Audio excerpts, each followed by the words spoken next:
Yes, personally, I said I was a test pilot at Randolph, and if the airplane had a new engine put in it, then when you do that, you have to slow time the engine, and we would take the aircraft up and fly it for an hour at slow speeds. Or if it had been repaired, a new wing on it, or if the empennage had been repaired or whatever, the airplane always had to be test flown.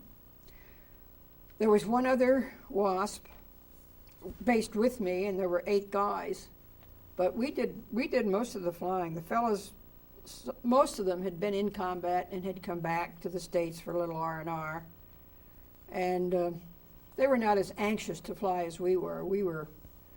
You know, when you can do something you love and do it for your country at a time of need, there's nothing greater. So you were located where? Randolph Field, San Antonio, Texas. And what is a WASP? Woman Air Force Service Pilot.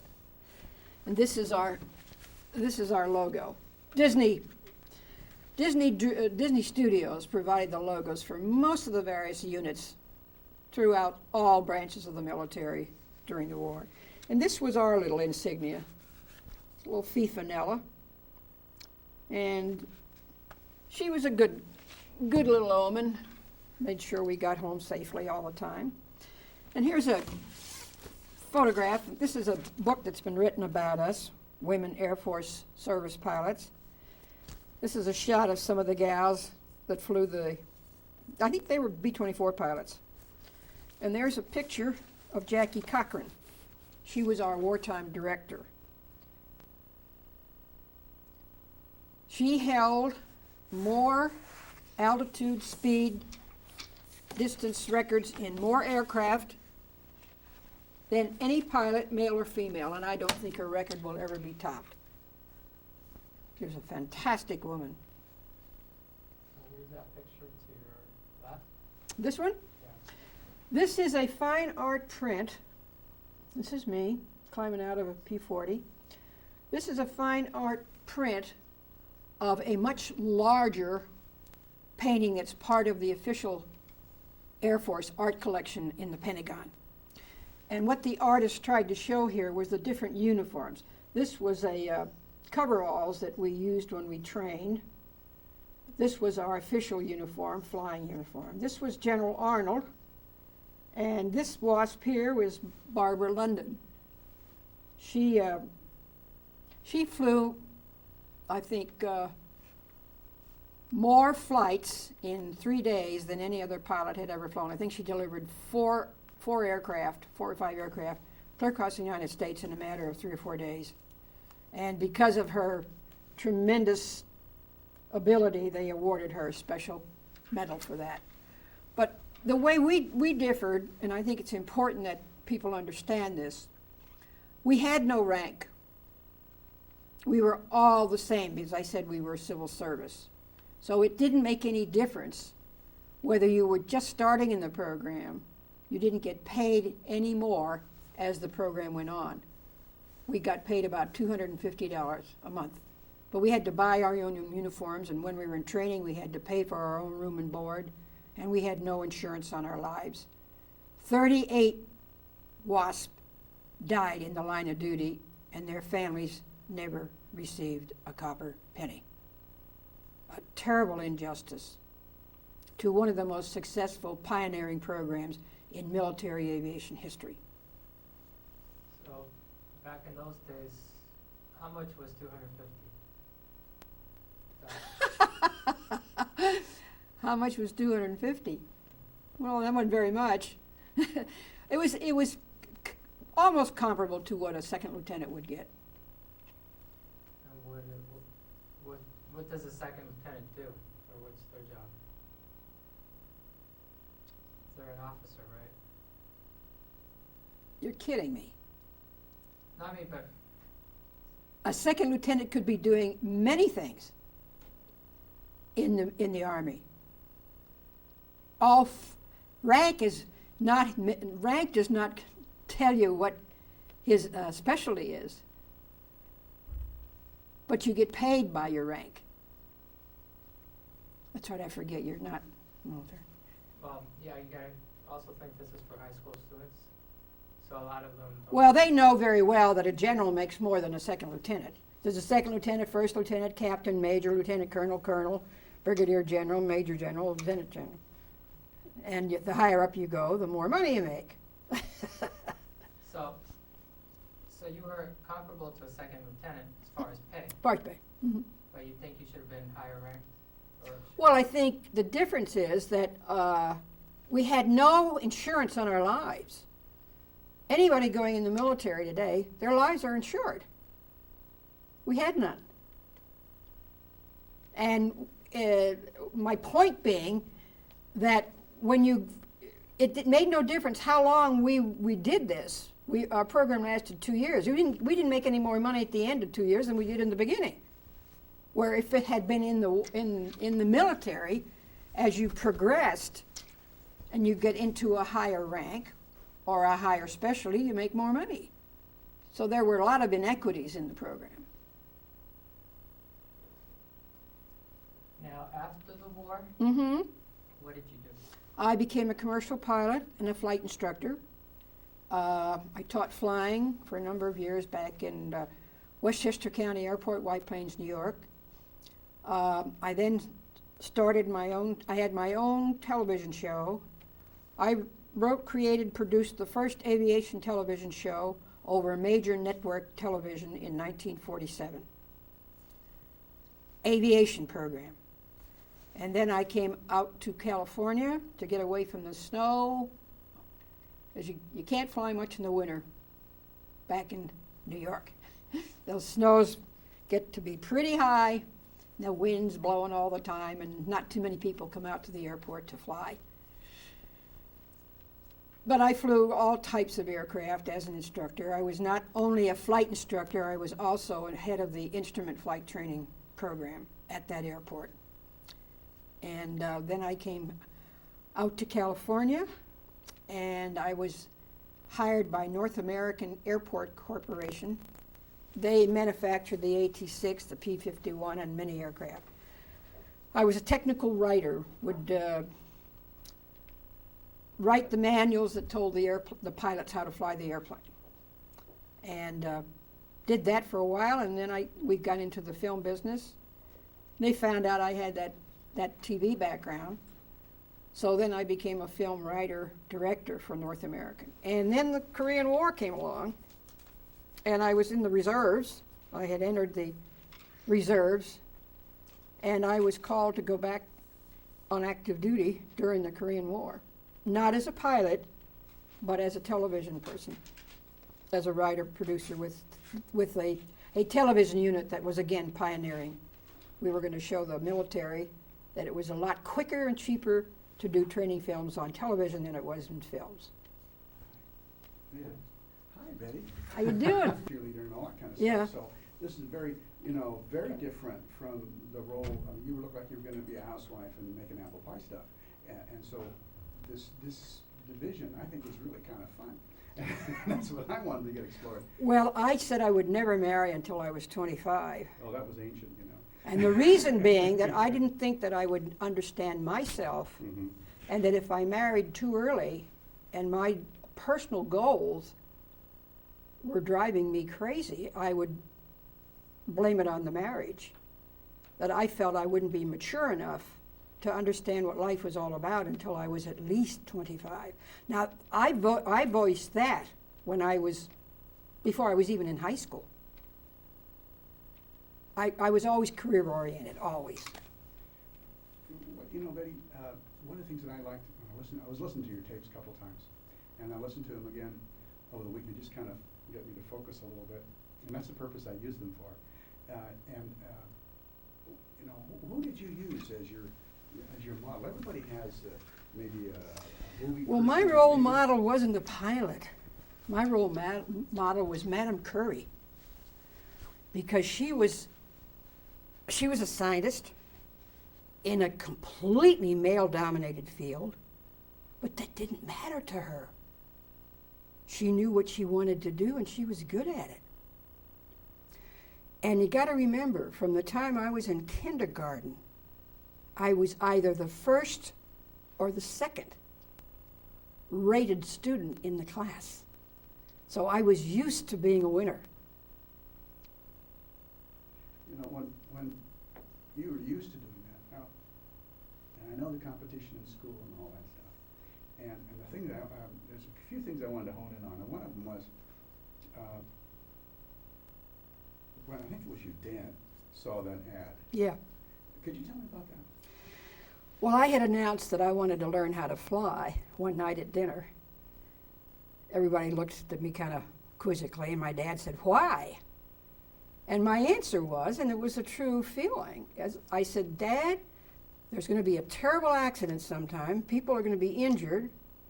And the only way their life could be saved is somebody got to fly them to the hospital, to the doctor." And I said, "I want to be able to say, hey, I can do that." And of course, he didn't answer me. You know, what do you say to that? But he knew that it was sort of in my mind. And it was only a short time after that when he came home and said to me, "Did you see the paper today?" And that's when I said, "No, what's happening?" And he said, "Well, the government is starting this program to train pilots because they need pilots badly." And he said, "You might want to look into it." He said, "I understand they do allow one woman for every 10 scholarships." And so that's how I got into that. You know, that was an interesting program. I was listening to the tapes because those kinds of programs aren't around today. And I wanted to explore. You know, but they should be, Ralph. And we could make a whole film on that. We don't have to bring illegals in here because they have the computer knowledge. Or if we need pilots, we don't have to do that either. If the government set up training programs properly to give young people an opportunity to get an education where their families don't have sufficient funds. But today, getting an education, they practically give it to you. When I was growing up, you couldn't even go to a bank. Your parents couldn't go to a bank and say, "Look, I have a very bright child and I'd like to borrow sufficient money so they can go to college. Get out of here." No way.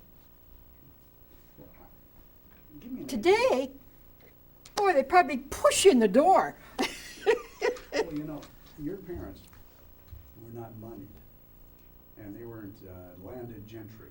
You know, they weren't wealthy, and so what get a while here that you could even afford or ever get involved in that? The scholarship was competitive. Mm-hmm. So, how did a little girl from a little town in the Midwest suddenly, get this while here that you could fly and could afford to fly, and overcome those kind of obstacles? Tremendous competition.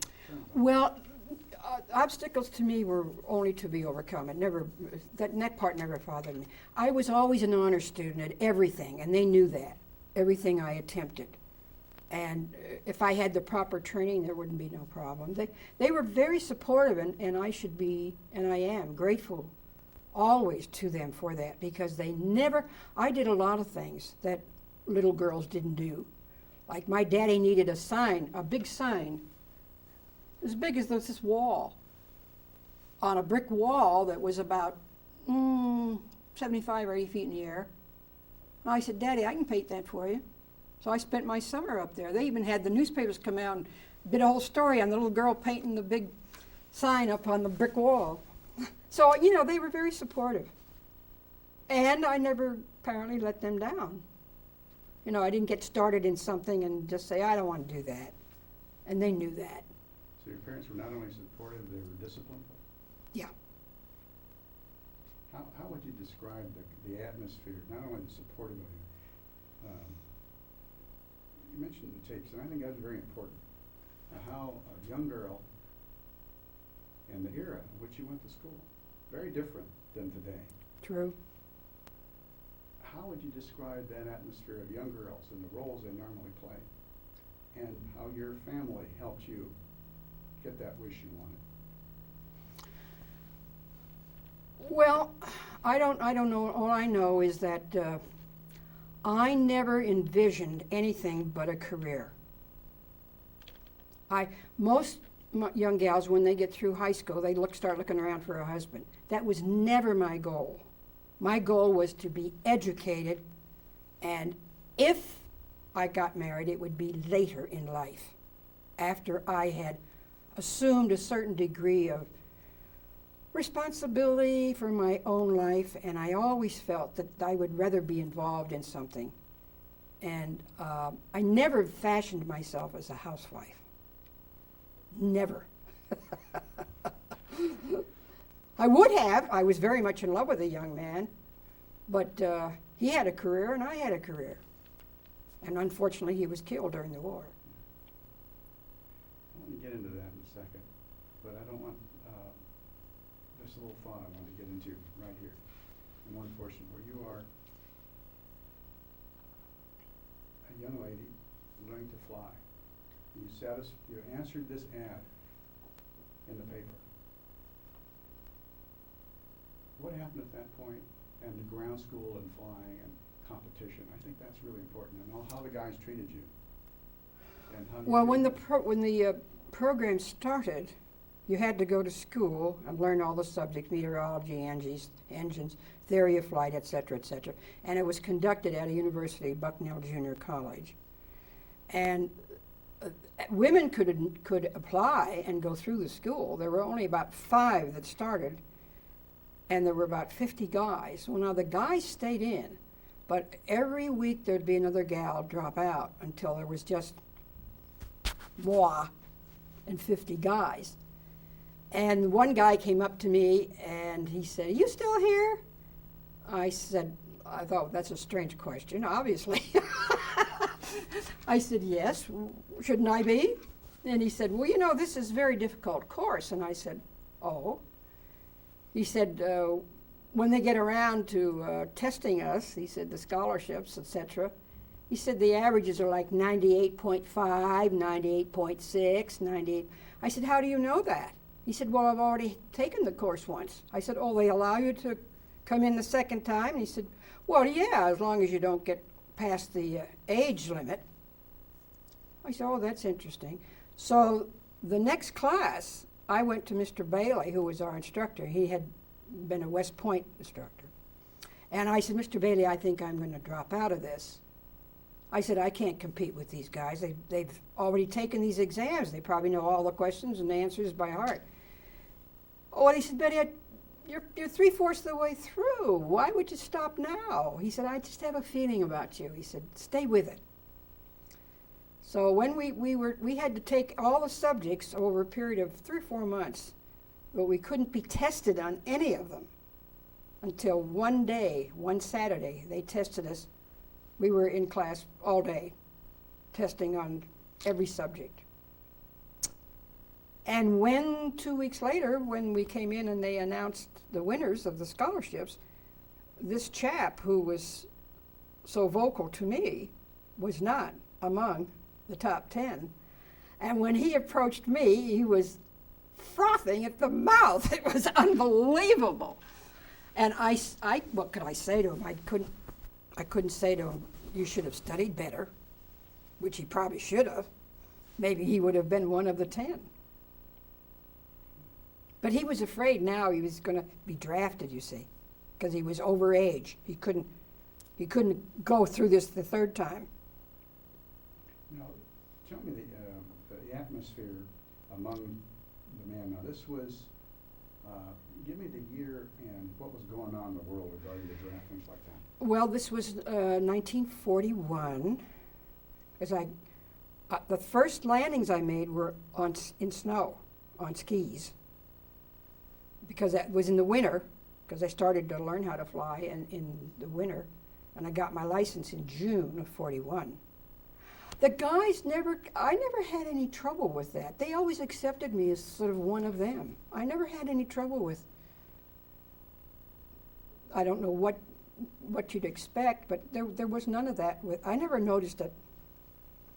They were always very supportive, just as loose with their compliments as if I'd been one of the guys. What was happening regarding the draft and how men in the community were being drafted, and what was going on in the world about that time? Well, we know what was going on in Europe and all over the place.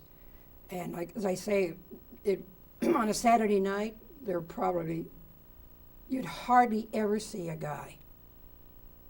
The girls would get together and they'd go to the movies or something like that.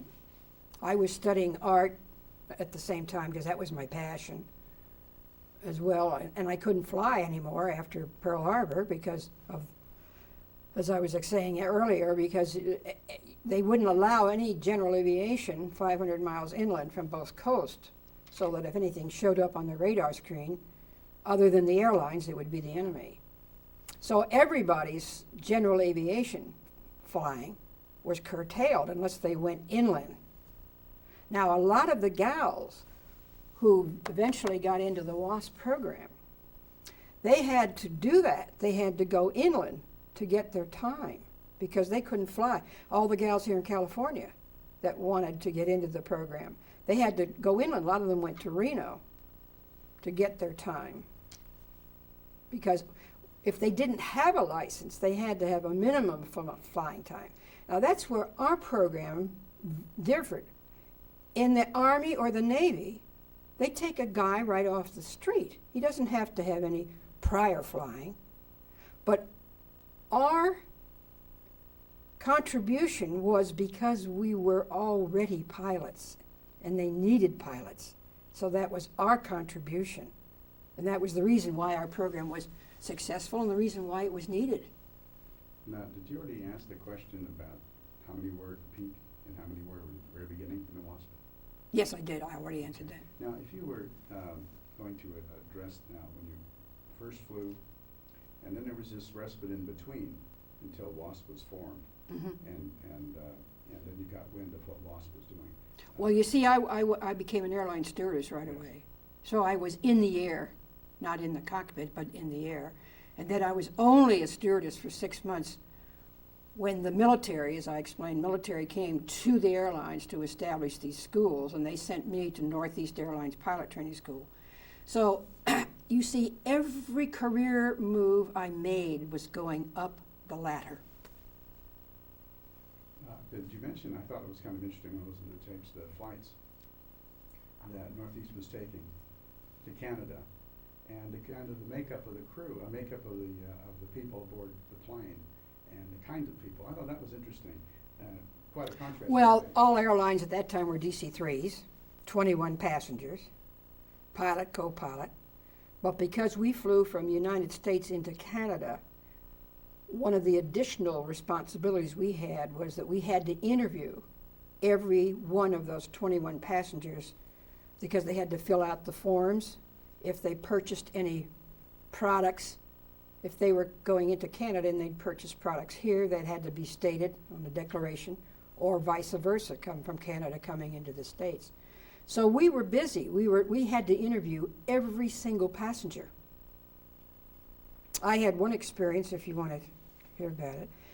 The weather in the United States flows from the West Coast across the country and then goes out over Nova Scotia, out that way. It was August of 42. We were flying from LaGuardia up to Montreal to Dorval Airport. Because of the war, you could not open the curtains on the airplane until we passed the Portchester fan marker. And the reason was they didn't want anybody taking aerial shots of New York City. It was a hot day and there was a violent storm. The aircraft was hit by a bolt of lightning. And we lost 1,000 feet, just like that. It literally picked me up bodily, and I sailed about 3 rows from the flight station down the aisle and landed in a passenger's lap. And of course, papers were all over the place and picked myself up. But what that did, the bolt of lightning, it affected my one ear. And every single person, including the co-pilot on that flight, was sick, thrown up. There were 2 burp cups under every seat, and when we landed in Montreal, 42 of those things were filled. And the guy on the ground said to me, "Good God, who died? It was pretty rough. I'll never forget that flight. Never. So that was quite an experience. That was quite a flight. Now, when WASP was formed, did we cover the area when you first got into WASP? Well, what in particular did you? Well, what I wanted to do is, how was the process now? Because You had to there be was inter. the national recruitment program was going on, Mhm. publicity, and this was very different to enlist women. So there was the one or two women who put this together. Can you talk about them? Yeah, Jackie Cochran was the primary mover. I showed her picture. She had that concept and went to Franklin Roosevelt with the idea, and he was the whole idea of women being in a military cockpit. He didn't think that was a good idea, but of course Mrs. Roosevelt did. Now Jackie knew there were 3,000 licensed women pilots at that time. And when she put out the word, not every gal followed, because not every gal was as passionate about flying, perhaps, as those of us that were. And there were 25,000 women, some from Canada, some from South America, that tried to get into the program. But you had to be a United States citizen. There were 1,830 who qualified. And in addition to having flight time, passing a physical, being at least a high school graduate, being a citizen, you had to pass a personal interview by either Cochran herself or one member of her staff. And when you passed all of that, then you went into training. And the training was 7 months, 210 hours of flying, and comparable, where you learned how to fly the military way. Could you contrast the difference between your flight instructor landing on skis in the snow versus the military's flying and training? Well, some of those guys who were instructors at Avenger Field, some of them were I don't know what their personal problem was. Maybe they wanted to be over in Europe fighting the war, I don't know. But I remember the very first day our instructor looked at us. He brought us out to look at this. Now, this doesn't look very big here, but it's pretty, and it wasn't this color, of course, it was silver. And there were 7 or 8 of us, and he looked around at us and he said, well, half of you'll be gone in a couple of weeks. Well, that's very encouraging. He was not a good instructor. Later on in life, when I became an instructor, then I could compare his behavior, his attitude toward us was so wrong. And in many cases, he ate those words, because once we started to fly and they realized that how dedicated we were, they became very supportive.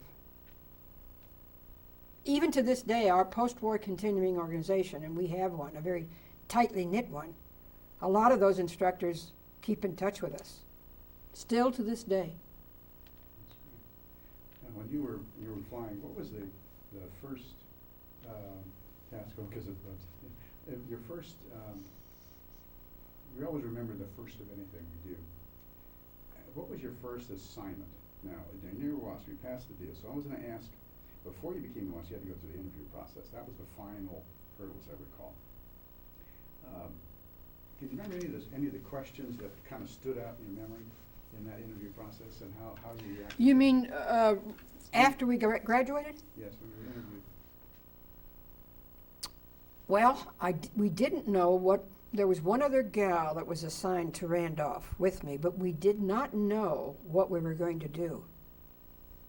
But we had been instructed in military protocol, how to address the military, etc. And we started by introducing ourselves to the commanding general. And I still, to this day, I thought his question was so naive.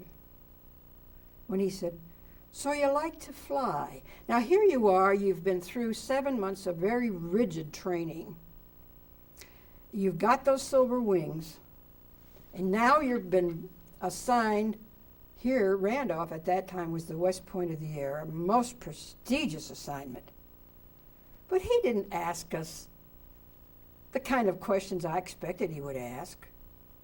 You know, he asked us, I think, stupid questions. You know, would you say to a gunner, "Oh, you like this, huh?" Obviously, we liked it, or we wouldn't be there, right? It took us until 3 o'clock in the afternoon of that day before we ever knew what we were going to do.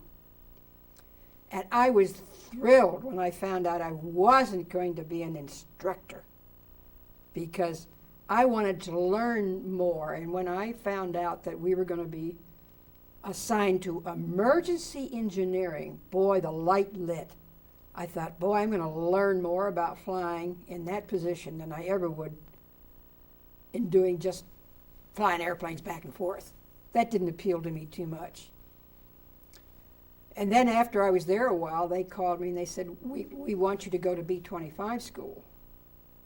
And I said, well, do I have anything to say about this? They said, you mean you don't want to go? And I said, no, I don't want to go, and I'll tell you why. I worked for the airlines before I came in here, and it's going to be a long time before women are ever allowed to be pilots with the airlines. Therefore, I want to fly that P-40. I thought, I'm going to get my jollies out of this, because we knew then we were going to be deactivated December the 20th. See, our program was only 2 years long, and we had accomplished a tremendous. We flew 60 million miles in 77 different types of aircraft. Everything from the trainer, the pursuits, we didn't call them fighters in pursuits, all the bombers, including the B-29, and all the ferry work, taking the airplane from the factory and flying it to the using squadron. We did 60% of all of the ferry work in that time span. You know, one of the things that stood out to me that I didn't know, and I think most people don't know, was something you just talked about. And we talked about the kinds of aircraft we see in the movies, and the John Waynes and the Tyrone Powers flying those things. All right, those are the classic examples that we see. Sure. All right. Could you, using that old Stearman, pull it up and give me an example of what a P-38 would be like in comparison, or a P-40? Well, you've got higher horsepower. Well, could you kind of hold it up just so someone who, if you were going to explain it, and you were holding it up. I thought I might have some of the That's all other right. airplanes, but I So didn't. if you were holding it up and you would say, well, a P-40 is this much longer, this much, had this much more horsepower, flew this much, that kind of thing. It wouldn't have to be a picture of it, but even describing against that Stearman. Well, yeah, it would be, well, first of all, it wouldn't be an open cockpit like this. And you wouldn't have two wings. It would be longer, sleeker. And depending on what the particular aircraft is designed for, a bomber is fat and cumbersome when you compare it to a fighter. That's why I wanted to fly the fighter, because I felt I had more maneuverability.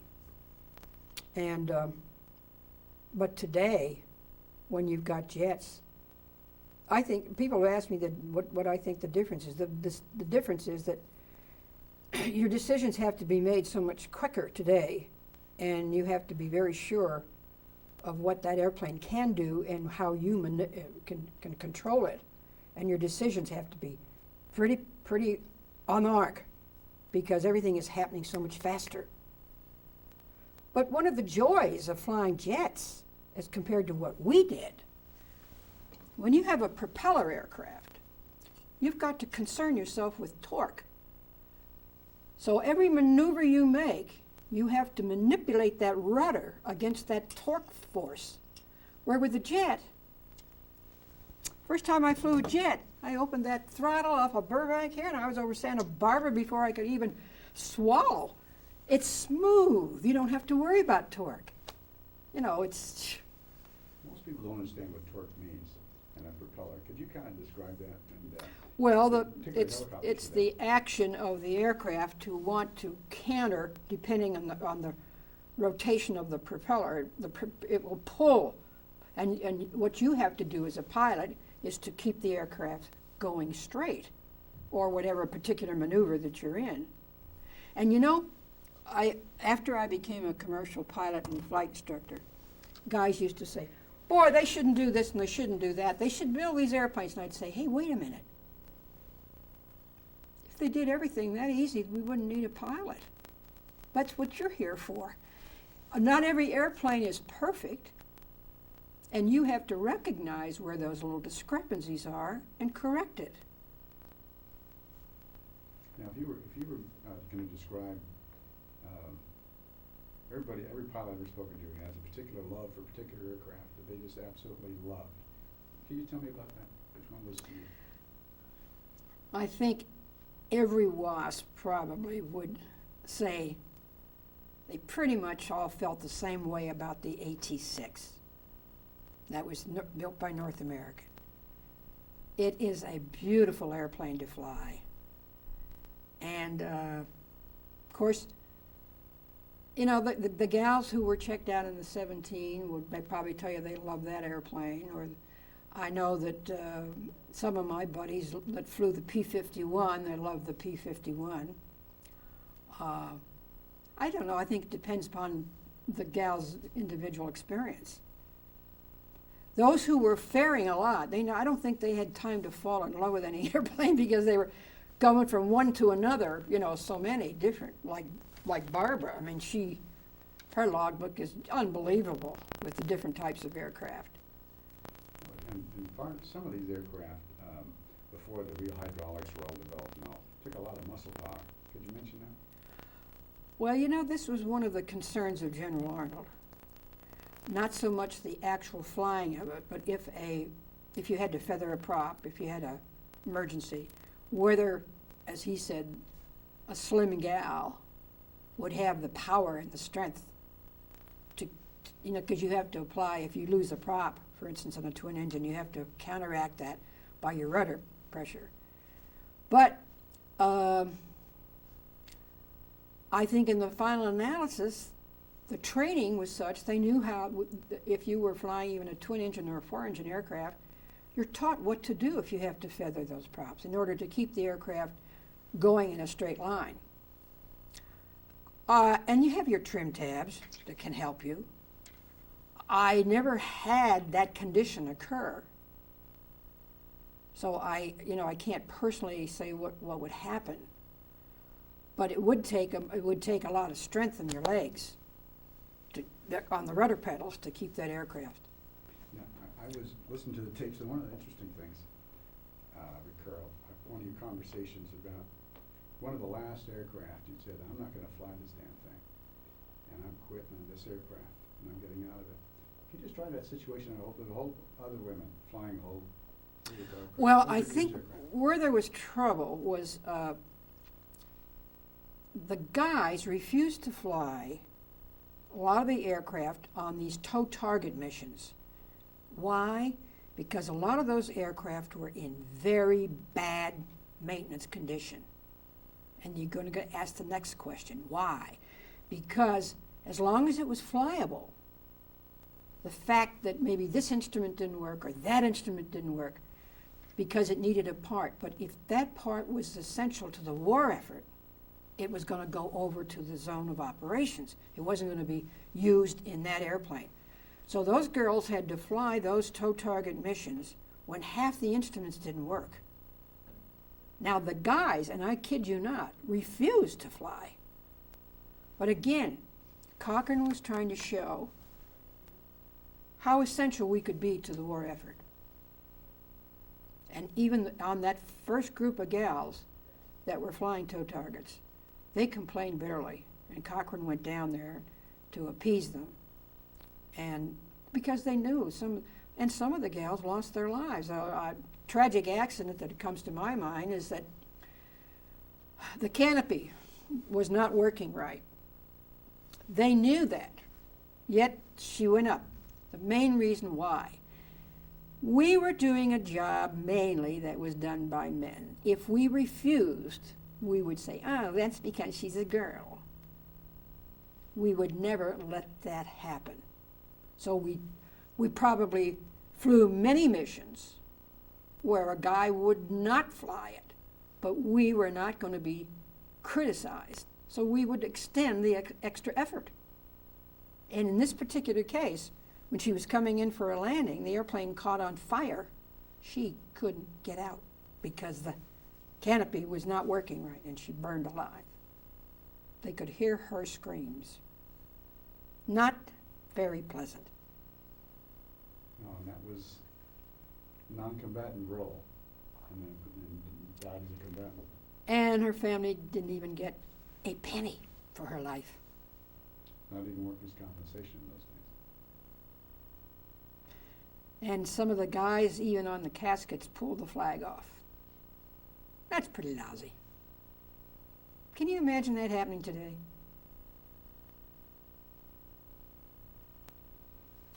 And her funeral, I remember hearing about that one. I don't know anything about the funeral, but And the casket and the flag issue, that was a very important issue. well, in some cases, because there was no insurance, I remember we used to collect the money out of the Coke machines to send the body home. That's pretty bad. And some of those gals were the full support of their families. Not very good treatment. What kind of pay did a person have at that time? Well, I was explaining it. We got, I think, $250 a month. Now, how $250 a month compares with what today, I don't know. But the difference is, as far as I'm concerned, is you take somebody like Barbara, who, in the military, when you go in on the ground floor, you're a second Louis. As you become more proficient, you get promoted and your pay goes up. We got the same pay, period. Didn't make any difference. How good, bad, or indifferent you were, or how effective you were, you still got the same amount of money. And you also had That's why Cochran wanted us in the military, so that we would have the advantage of having an incentive to do these things. Our incentive was merely because we loved to fly. And you couldn't even buy that kind of time. You know, that was the challenge, to fly those aircraft. But Ralph, also, to do it and know that you were doing something that was needed by your country. You know, this is, I think, a very important thing that we have to touch on. Because it was can you kind of describe the atmosphere of the collectiveness, this national will we talk about, these trite phrases. How did that permeate your thinking and those of the other women who flew? How did that commitment override? You know, to be very honest with you, I don't think, we were so busy. I never stopped to think about those things. I mean, you had a lot of work to do. We'd come in the morning, there'd be a whole list of aircraft that had to be tested.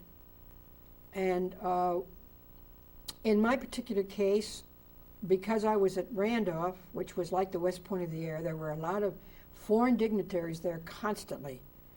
Because we were unique, we were always under somebody's eyes. I mean, they got used to looking at guys in uniform, but they'd look at us and they'd see those wings and they couldn't quite figure it out because it has the lozenge, not the shield. And they couldn't figure out what it was we did, whether we were nurses, flight nurses, or what. So you were, and the uniform, they didn't know whether to salute us or not to salute us, because they didn't know who we were. But we were treated with respect. I never felt any differently, except the one time when we were accosted on the streets there in San Antonio by a bunch of guys who I figured were part of the gang that hired professional lobbyists to vote against us. It was just, you know, it's hard for a man to give up a slot that's always been a male slot.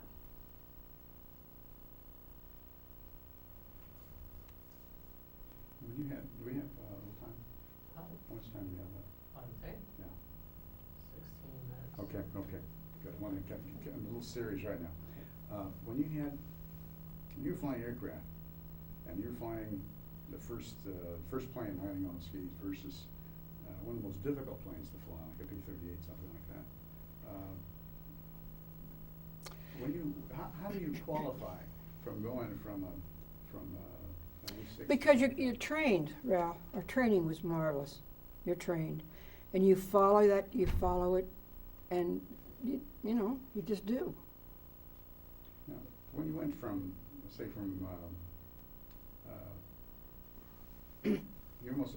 you went into pursuit aircraft. Well, that was the hottest thing as a Wasp that I flew.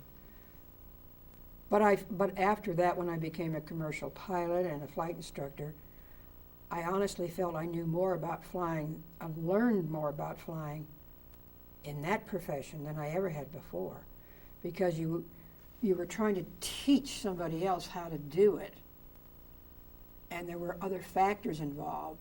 There were personality factors, there was emotional factors, and part of getting your license as an instructor, you're questioned on that. You have to learn how to handle people, and you observe different things.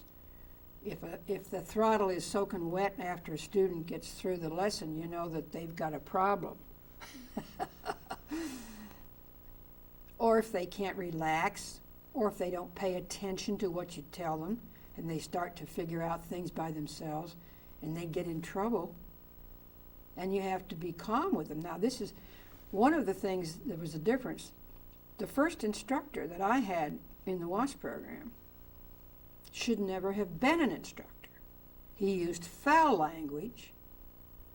When the wing wasn't where he wanted it, he couldn't tell you move it up or move it down. He had to swear at you. Get the GD wing down, or this, that, and everything. Well, he didn't last very long. Now, I learned, but when I became an instructor, that's no way. You don't scream at people when they're trying to absorb what you're teaching them. You talk quietly. When I got rid of him, or let's say he got rid of us because of his faulty instruction, my next instructor was a Southern gentleman, and he was as soft-spoken as you can imagine. And when he wanted me to put a little more pressure on the rudder, instead of screaming at me, he'd put his hand down and just push a little more on my foot. That told me more what I needed than if somebody had been screaming at me. He was marvelous. So much so that I finished that phase of flying, and I had, I don't know how many, 10 or 15 hours. In other words, he should have had to keep me for an additional 10 or 15 hours, but I was so far ahead that I finished that phase, and I still had all this time. And so he said to me, "What do you want to do?" And I said, "I want you to teach me acrobatics," which we didn't have to learn. You only have to learn acrobatics when you're going to be in combat. Now, tell me what acrobatics is. Most people think, well, maybe the carnival acrobatics. What is it in aviation acrobatics? And what's the difference? I mean, this is not what a plane's Well, when you're in combat and you've got an enemy on your tail, you've got to outmaneuver him. That's what acrobatics are all about. You've got to be able to handle that aircraft to avoid getting in his crosshairs. Now, that's different than you going to an air show where you're seeing a stunt pilot perform. That's totally different. But you have to know that aircraft and know when it's going to stall or when you're going to push it beyond what it's capable of doing. But you still have to be able to maneuver so that you can get out of the target spot for the enemy pursuing you. When you began to learn some of the things that these aircraft could do and some of the things that you could do, you start comparing. I always like to take compare and contrast type stuff. When you first learned and the thrill of flying and landing that first couple times, what was the most exciting feeling of success after that? Well, each time you took an airplane up, your conditions changed. The wind isn't always where you'd like it to be. So you take off and you take off and land into the wind. But the wind isn't always going to be that way. Sometimes you have to land and the wind's coming at you from this direction. So that automatically sets up a different parameter. You have to be able to counteract for that and still make a good landing. So each landing is they say, if you can walk away from it, it's a good landing. But if you have any pride, you want to be able to land that thing and not bounce at all, bring it in as smoothly as you possibly can. But every landing is different because of the wind conditions. Can you describe one of those that was one of the most harrowing that you survived, and because of the skill you had? Well, I remember one time coming in at night in an AT-6 at Randolph, and my oil line broke, and the entire windshield was black. And there had been a bad storm, and the radio was cracking all over. You could hardly get a signal. You could hardly hear any announcements. It was just crash, crash, bang. But I had the field in sight, so I knew I was okay, and I was coming in on the final approach when the oil line broke. Now, the only way I could see, if I was lined up with the runway, was to stick my head out. And of course, with the oil splashing all over the place. I finally landed fine and didn't have any problem, but I was so tired, and it was nighttime, and there wasn't a thing on the base open. I couldn't buy a hot dog, I couldn't get a hamburger, couldn't get a carton of milk, anything. So and there were no Jeeps around. I had to, from where I parked the airplane, I had to walk about a mile with a parachute on my back. And when I got to the cot in the little building, I looked to see if there was any food. And there was about that much rum in a bottle up on a shelf. So that was my dinner. I didn't even have anything to drink with it. But took a hot shower and I couldn't even tell anybody what had happened because there wasn't anybody there, until the next morning. Some of the other gals came in. Now, this program was 2 years long. Mm-hmm. 42. From 42 to end of 44. And the war changed at that time. Right. And that's one of the war wasn't over yet. That's what upset us. The fact that we were disbanded, just primarily said, gee, goodbye. Some of the base commanders threw parties, but not all. But the war was still on. And it made you feel, we would have stayed on for nothing. Just to have the joy of being involved in the program and doing something for the war effort. And the things were starting to turn in our direction by the end of 44. And that was the Battle of Bulge and that last Right. thrust. A lot of people in flight training who were suddenly put into infantry training felt that the war might go on in a couple of years. And that's about the time that the Wasp was disbanded. Right. What happened immediately after that? How did that affect you? And what? We formed a post-war continuing organization immediately. We knew in October that we were going to be disbanded in 5 days before Christmas. And 2 gals had the concept to hold our organization together. And one gal was killed because she got permission to get a 6 and to fly to as many bases as she could to tell the gals about the fact that we were going to form a post-war. We knew that was an important thing to do because there would never be more of us. We were the only ones, and from that point on, if they had women again, it would be many years later perhaps. But we wanted to stay connected, help each other. Here we were, highly qualified. The government has spent a great deal of money training us. We hope we had contributed quite a bit. The war's still going on. Some of those gals, they came from every walk of life. Nurses, secretaries, mothers, some of them, airline stewardess like I was. You didn't want to go back doing that. And the airlines wouldn't take us. They'd take us as stewardesses, but not as pilots. But a lot of us went and got our commercial license and our flight instructors and went into doing that. Because they still needed pilots, the general aviation guys, and the guys were still most of them, still in the war. So a lot of us did that. And through that period of time, now you went home again. Tell me about that, coming home. I was only home for 10 days. Well, there was nothing at home. What am I going to do? I wasn't at home when I entered the service. I wasn't home. I was with the airlines. So I worked when we first deactivated. I was very much involved in the organization of the post-war continuing organization. Helped to write the bylaws, worked to do that, until I got a call from a chap who was a civil aeronautics. He knew me when I was with the airlines. And he said, if you can come back to New York, he said, there's a wonderful job here for you.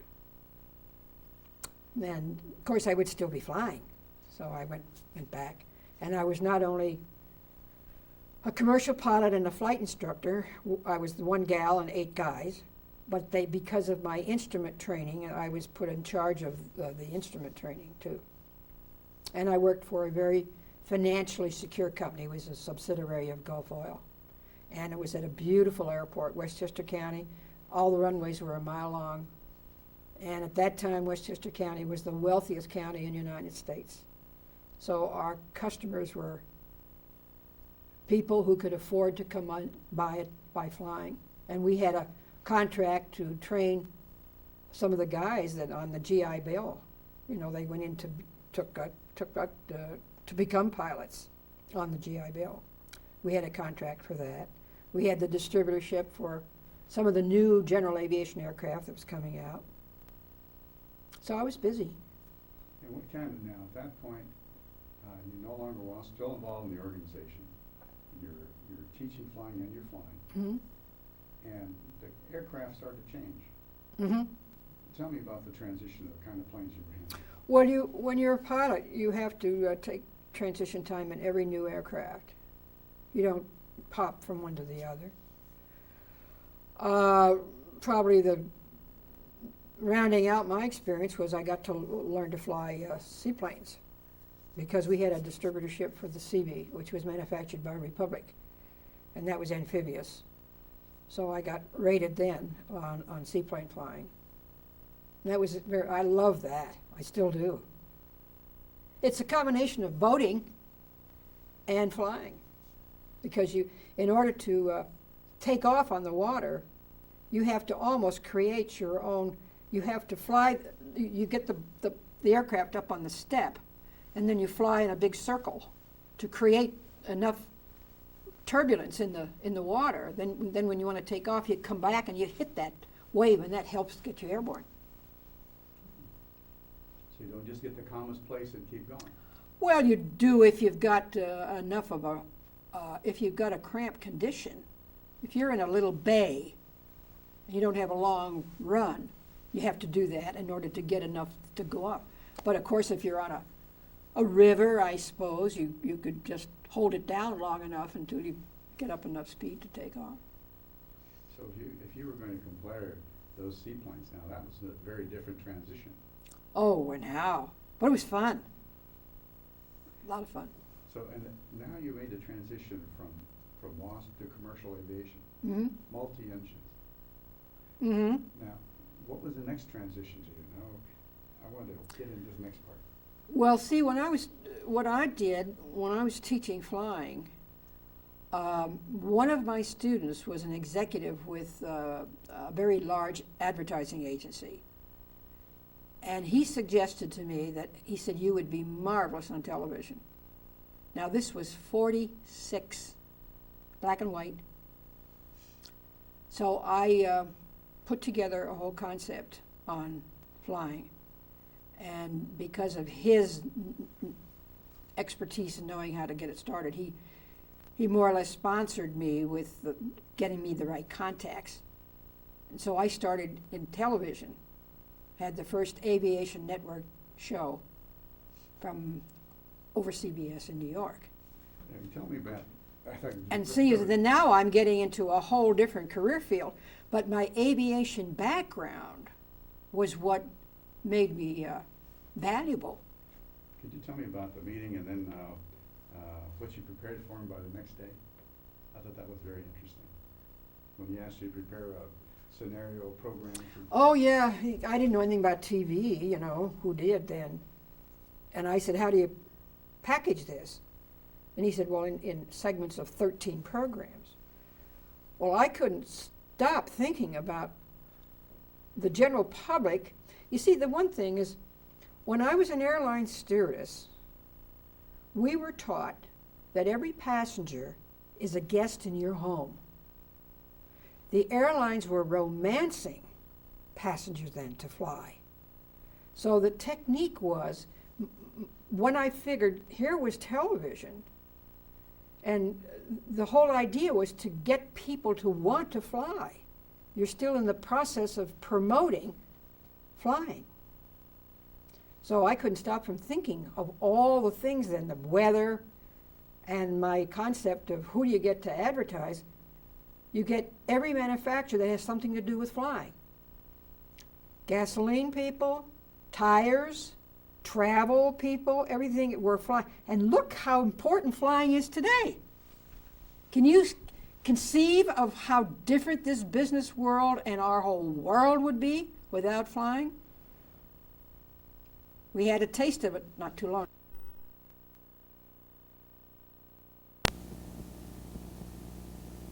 With the flying, Oh, yeah. you had no way to communicate. Yeah. I think that's an important thing because today we take all these communication things for granted.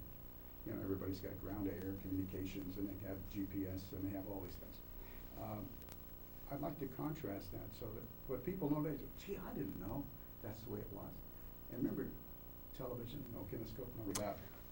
When you started in TV and you started to broadcast and your idea of broadcasting live from an airfield, now this is different from in the studio. So could you contrast all that and how you convinced them? Well, when I went to CBS with the idea, they said, well, we have no money to build a set in a studio. They had just lost $1 million trying to perfect color. And I said, this story doesn't need to be in a studio. It should be at an airport. Well, they said, we telecast from the Chrysler Tower. So you've got to find an airport with a radius of 22 miles. So I took a map of Manhattan and put a radius of 22 miles and figured out how many airports were within that area. The airport I would have liked to do the show from was Staten Island because it had the country club kind of an environment. You know, it wasn't like LaGuardia or it wasn't like the busy airport. It had more of a you belong to a club and you're coming out to fly, that kind of a thing. But that gentleman who he wasn't the least bit interested. Very short-sighted, I thought. I had no budget, and they had no money. They liked the idea, so it was up to my ingenuity as how I could do this. So since I had no money, what I told the operators was, you can put your name on the side of the airplane. You'll get free advertising as long as you keep the airplane filled with gasoline so that we can fly it. And the show was only going to be, and that was another thing. The show wasn't an hour or 30 minutes. It was till you finished your story. Because there was no competitor. There wasn't that much on the air. It's very interesting. At that time, how many channels and how many stations and how long did it broadcast? Well, now, that show was the first show coaxed from New York all the way up to New England. Coax cable. See, a lot of your shows are bounced from dish to dish. They aren't now because it's satellite. But that's how the whole medium has progressed. So when you did that show, that was live, and you did tell the story was over, and I thought the particular story that I liked that you mentioned was when you were on the ground with the airplane, and you had instructions with your pilot of when you were going to be talking to the audience. Well, the gal that I had as my pilot, she was another Wasp, and we had tremendous rapport. She was also creative. She was an artist. I told her what I was going to do. I was going to teach the 4 fundamentals of flying: glide, straight and level turns, and so forth. And the thing is, she knew what was in my head, and I knew what we had communicated beforehand. And then what I did was I did a split screen. I was on the ground talking about it, and as I spoke, the person watching the show on the other part of the screen could see what was happening with the aircraft. So it worked beautifully. And it was easy to do. And the reason it was easy was because we were both experienced, we were both creative, we had a common vision. Worked out fine. And how long did you do that? And what was I think there was a couple of things you talked about that were particularly appealing as you began to develop an audience. Oh, how we recruit.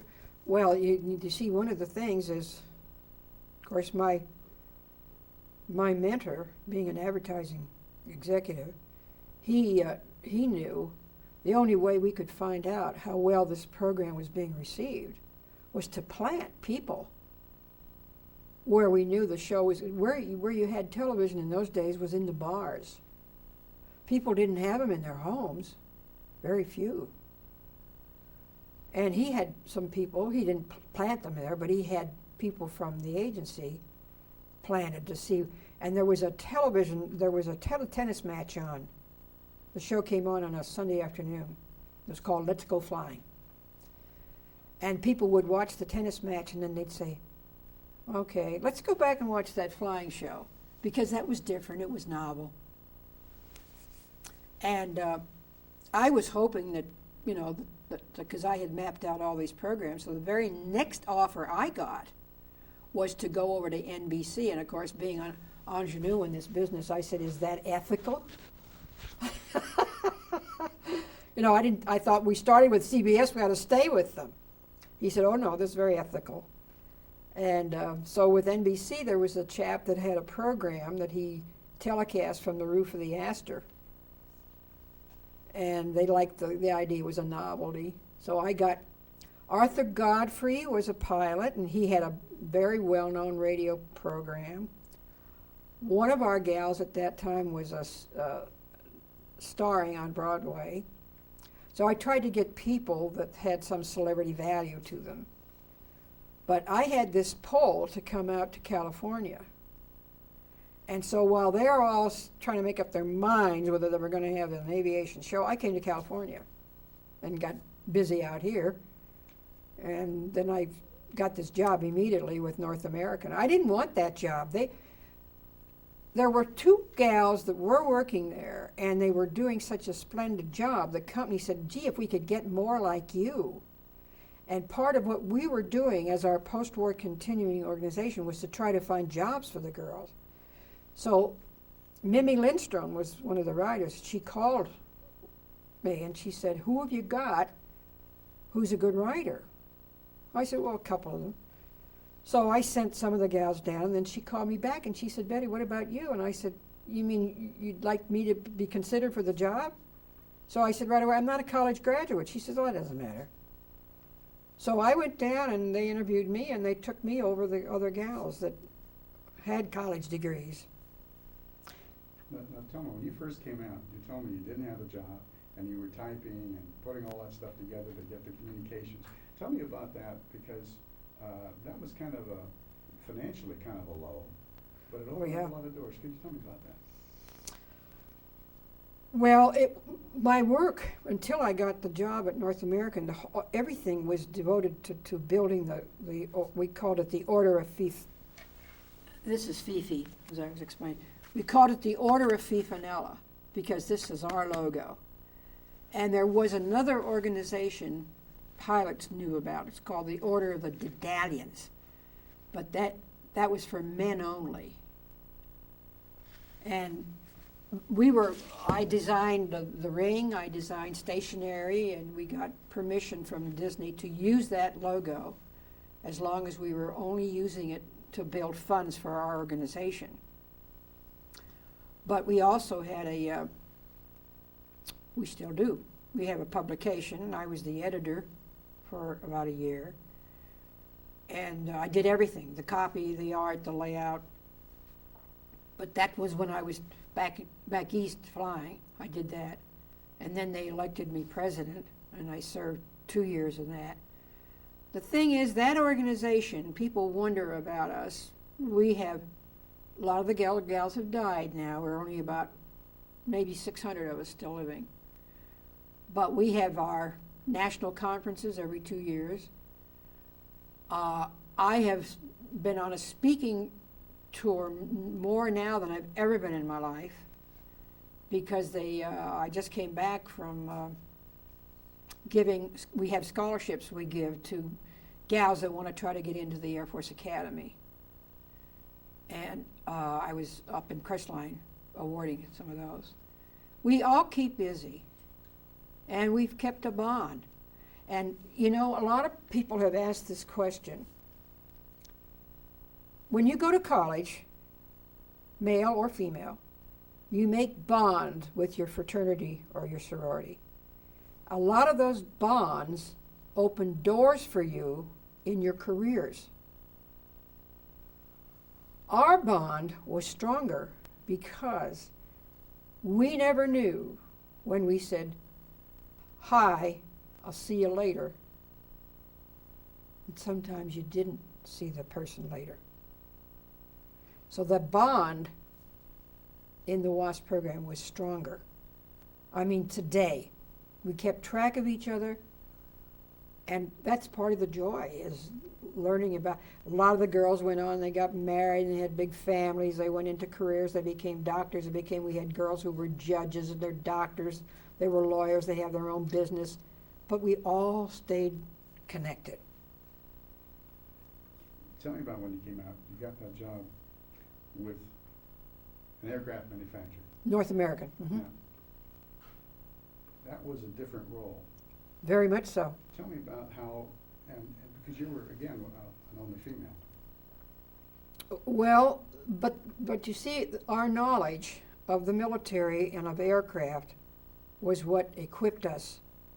My first assignment was to write the flight operational manual for a B-45 4-engine jet bomber. Now, I was not an engineer, and part of the challenge of that job was you had to understand the hydraulics, the wiring, everything about the airplane, because you're not only telling them how to fly it, you tell them what to do when things go wrong. And so you had to do a lot of homework. I wasn't an electronic engineer, but I had to learn I had to learn the wiring, I had to learn the hydraulics, and all the other accessory pieces of equipment. It was challenging. And we had to write that in accordance with Army and Navy regulations. But there were 4 of us, 4 WASP, who were technical writers with North American, and one was an artist. And they couldn't get guys, and the war was still on when we started. So when you were doing that, and then the war was over, and then things started to change again. Mm-hmm. And then you went back to the flying, and you started doing the TV work. Tell me how you got to that last big hurdle that kept you employed in the same place. It was a lot of little things that happened. Well, you see, when the war ended, the Air Force became a separate service in September of 47. In 48, Cochrane went into Washington, and she got Congress, or the Department of Defense, to say that any WASP who could pass the physical, because we all got a commercial license when we got out. Some went on and got our instructor rating. Not you didn't get that automatically. You had to go through we were all given the opportunity to join the Air Force Reserve, and many of us did. And they gave us our direct commission depending upon the number of hours and months that we flew after graduation. They would not allow us to count that 7 months. And when Korea War broke out, that's when I was working for North American. And there were a lot of guys that worked alongside of me that were in the reserves. And they were called. Now, they didn't start calling women. They never did that. But I was in a unit because of my television experience. Again, I was a gal. The man who was the commanding officer, he had this concept that closed circuit television, training films, and all other type of material that was needed, visual communications, could be done cheaper and quicker with television than it could be with film. And he was able to get the funds through Congress, and we had 3 vehicles, 40 feet long. One was our control room, studio. One was personnel carrier, and the other was for maintenance and that sort of thing. And they wanted me to come back on active duty to start television in the Air Force. So again, I was pioneering, and I thought, gee, this is exciting. Sure, I'd love to do that. So that's what I did. So you got a direct commission in the United States Air Force Reserve. Mm-hmm. And how old were you, and what year was that? That was 1949. I was 30. And you were commissioned at what rank? Second lieutenant. And when they wanted me to come back on active duty, I said, I will not come back as a second Louis. If you want me, I'll consider it if you make me first. So we did. Now tell me about this was all done at Van Nuys. Burbank. At Burbank. Tell me about, because you were, just before that, you were also being offered another job. I remember you bought a house and all those kinds of things that occurred. And Well, I didn't buy a house until much later. I think you rented the place, that's what it was. Or at least a place that was in Hollywood or something, as I Mhm. recall. And then you got this other job. Oh, yeah. Fellow who had worked with me at North American called me up and said, I had my own plane at that time, and said, how would you like to come down and work with me? And I said, I'm in the Air Force. I've signed an indefinite status. And he said, well, would you like to be able to fly our airplane? He said, I'd like to have you on, Betty. He said, we have the Convair account. And he said, you could be an account executive with Convair. And he said, you could stay where you are in Hollywood, and you could use your airplane to fly down to San Diego. And he said, it'd be all paid for, business expense, you know. And so I didn't know what to do, but I went to my commanding officer, and because I was on his staff, I was his public relations gal. And he said, boy, if I had an opportunity like that, because they were going to move us out of Hollywood to Florida. And he thought that would be bad for the TV equipment because we were going to be in a high humidity environment. And we wouldn't be close to the industry if we needed parts for our cameras and everything. And so he said, if I had an opportunity like that, I'd take it. So I tossed and turned about that and decided, and Eisenhower had just stated that anybody who had signed an indefinite status could have till the end of July to change their mind. So I got out before the end of July. And I was supposed to start, the Air Force moved me into an apartment over there on Barrington. And I was supposed to start Monday, the new job. Friday, I got a phone call from the man who was the president of the company. Said, we just lost the Convair account. So if you came to work, I don't know what I'd have you do. So there I was, out of the Air Force, out of a job. And I said to him, you know, I changed my whole life. I got out of the Air Force to come and work for you. And he said, well, there's nothing I can do. So that 53, 54, that was not 53. That was not a very good time. How did you weather that transition? And what happened next? Well, I started by going to to employment agencies. I went to CBS, and they said, "Oh my God, you have more experience than some of our guys, but you're a girl." I said, "Well, I'm not changing that." And every agency I went to, they'd send me out on jobs for public relations. But you know, I don't know what the problem was, but I'm glad it didn't materialize. But I was doing freelance, both artwork and copy for a publisher. A guy also owned about 8 real estate offices, and I was doing stuff for him. And then I got a call one day from an employment agency, and they said, "Somebody out in the valley, radio plane, really needs somebody with your background." So I had heard of Radio Plane. I knew who the company was. So I went out and interviewed them. You see, this was the beginning of the missile program. And Eisenhower required 60 or 90-day status reports. And he said, "I do not have time to read these reports in printed form. I want them on film, because you can tell me the story and the status quicker." So they needed people who had the engineering background, who had the film TV background, and they couldn't find people like that. So when they interviewed me, they said, "Oh my God, you're going to report to the president? We're going to put your name on a parking space, but we don't have an office for you. We're so crowded. So we have to build you an office." So after 2 weeks, I called them up and I said, "You may be wanting to build me an office, but I need money to pay the rent." So I said, "You either hire me or I'm going to look for another job." And they said, "Please don't do that. They come out here, we'll put you someplace else temporarily."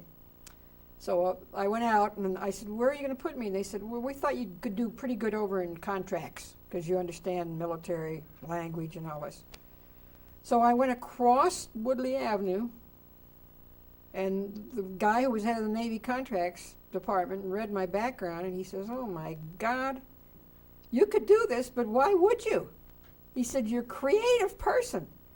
Do you know who needs you badly?" I said, "No, who?" He said, "Lockheed." He said, "The guy that has the responsibility to find people like you is my neighbor, and he's crying over the back fence every day that he can't find anybody to do this." And I said, "You mean to tell me that you're recommending that I go to Lockheed?" I said, "What about," he said, "Well, I won't tell him." He said, "I'll call him right now if you're interested." And I said, "Go ahead, call him." So he called him. His name was Kenny Barnes. And I walked down the street, down Woodley, walked in, and there must have been 10 people there that I had worked with at North American. I said, "I don't know anything about missiles." They said, "Nobody does." So that started my career with Lockheed, and I was there 20 years. But I was only in the missile end of the business for a short while when I went over to the corporate people, and that was more fun because now I was working with airplanes. With missiles, you launch it, you animate what it does when it gets up out of sight. That's it. With airplanes, you have more things to talk about. What did you do at that time with Lockheed?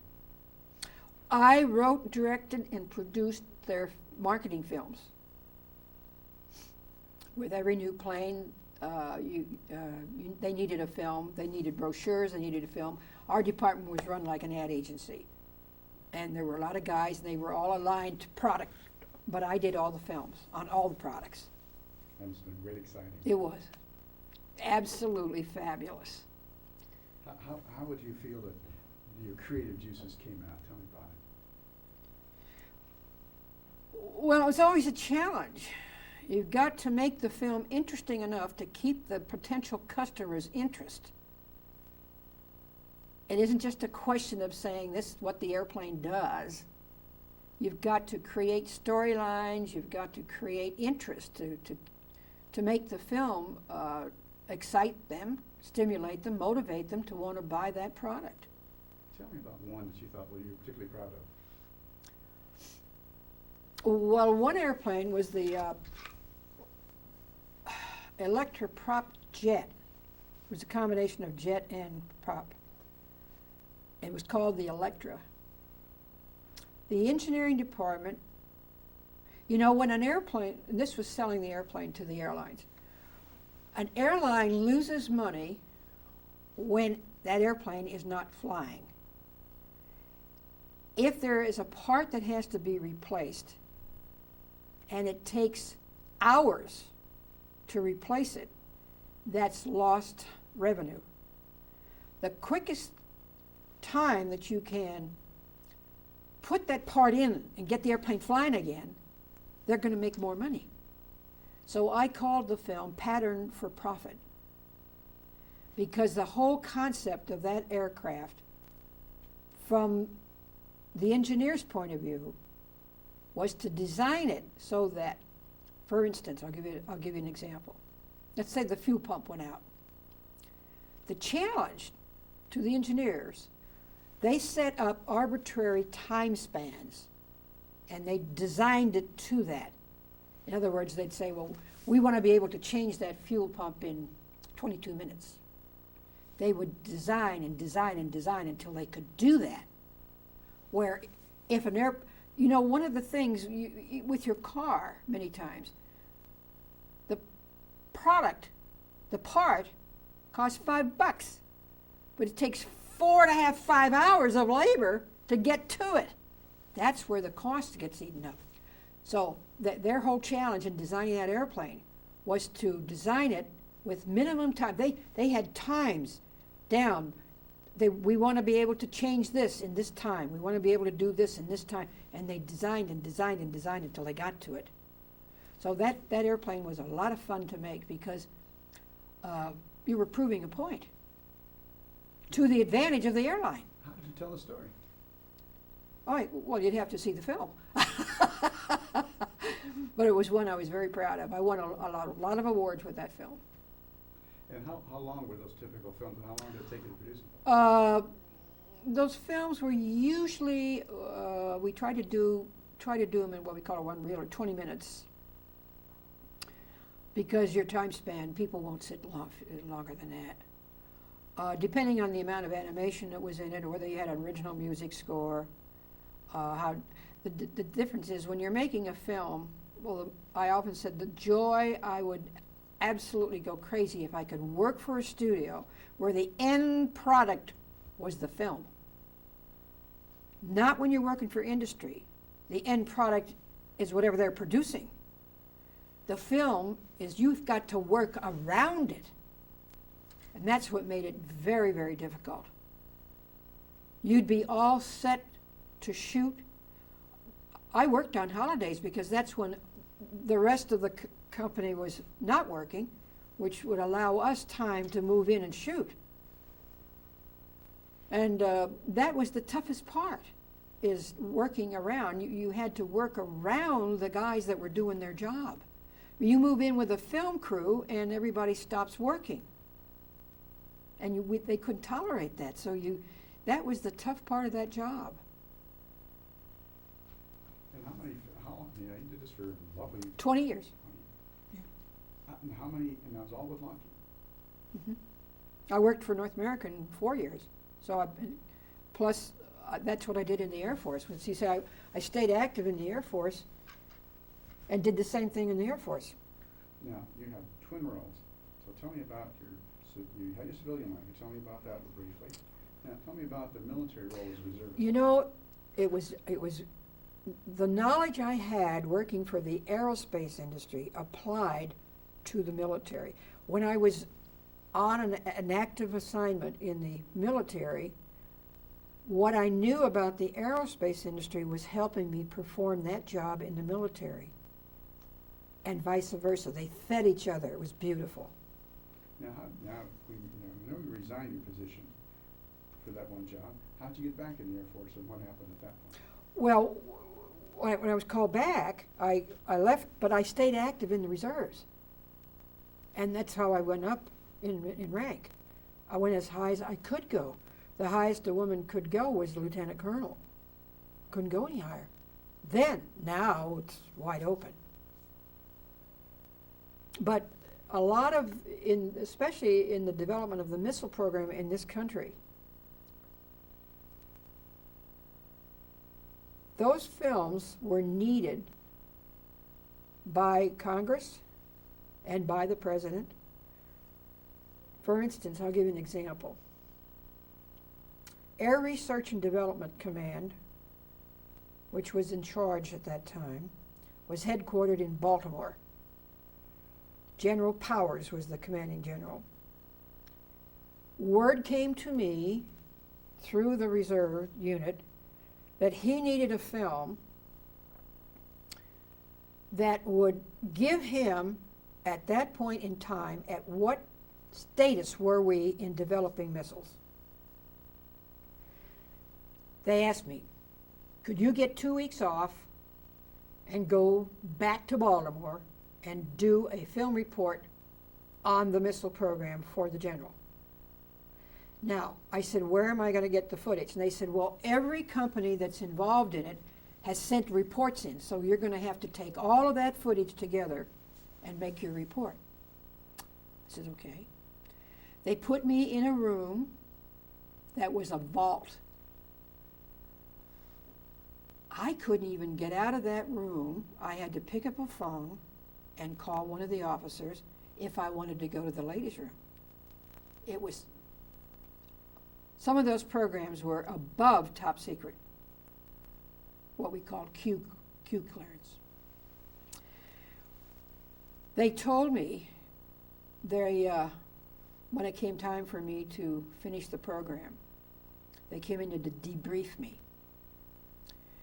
They said, right now you have more knowledge of the missile program in this country than anybody in this command, because you've been sitting here looking at all of this footage and putting it all together to make a report for General Powers. We have to debrief you.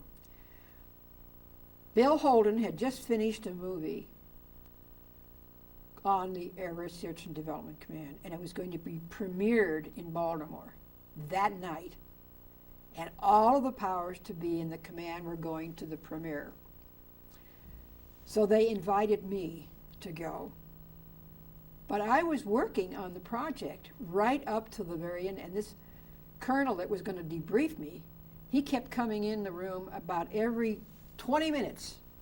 He said, I've got to debrief you. And I said, sir, can I tell you something? In civilian life, I work on programs that are just as secret as this. My lips are sealed. I'm not going to talk about this program to anybody. So relax. He was, because he knew what he had to do. He had to debrief me. And one of the things that I can tell you now, I couldn't tell you then, but I think it was an amazing part on the smarts of this nation. When our missile program started, there were 500 companies involved. Point that if somebody was trying to sabotage and get to the heart of our designs, there'd always be something missing, because they had to have bits and pieces of all of those 500 companies to really get the full picture. Smart. They didn't leave it with a Lockheed. They didn't leave it with the Boeing. They didn't leave it with the Grumman. They didn't leave it with Convair.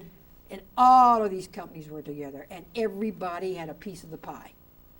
So if anybody had any idea of scuttling what we were doing, they'd have to get all of that information in order to know what the end product was going to be. Now that film that William Holden did, was it as accurate as it? Oh, well, it was the whole story of the Air Research and Development Command. It was wonderful. And what was the title of the film? I don't remember. We could find out. It was what year would it be? 56 maybe? Somewhere in that neck of the woods. 56 or 57. Because let me think, I don't know whether I was over no, I guess I was still with missiles then, because I didn't go over to corporate until 56. It was right in that area there somewhere. That's interesting. We had the Regulus missile aboard our ship Uh-huh. at the same time. Yeah. And that was interesting. We used to make waves for the Navy to shoot their explosives, so before it ignited above the water, we'd run around and make waves for them. Oh, yeah. So they could test it. Right. Uh-huh. You know, but one of the, so it is an exciting career. Now, I think it's important for a young lady who might be watching this, who's 16. This is geared to 11th grade high school kid right now. But you're going to be on the internet anyway, so anybody will be able to watch it as an individual. If you had something to tell a young kid, non-college graduate, as you were. I think it's with- important to have a goal always in your life, I think, and stay focused. Like I'd say, a lot of the children today make good use of those hours in school. Try to develop a sense of responsibility for yourself and for people that are trying to teach you good things. But I've always been goal-oriented, so it's hard for me to think of somebody going through life and just not having a goal or not having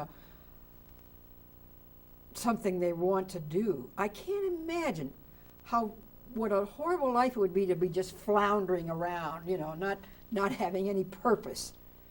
I think it's important, and I think you have to also have respect for property. I think it's appalling today, the lack of respect that youth have. When I see young boys kick public property or graffiti all over it and everything, I can't imagine doing that. And then I think it's important to know right from wrong. Who would you give credit for instilling that in you? Well, I had a good religious background, went to Sunday school, knew right from wrong. I always told Mother, don't worry, I know right from wrong. But and even though I was curious about things, I always stopped short of doing things that I knew were wrong. I don't know.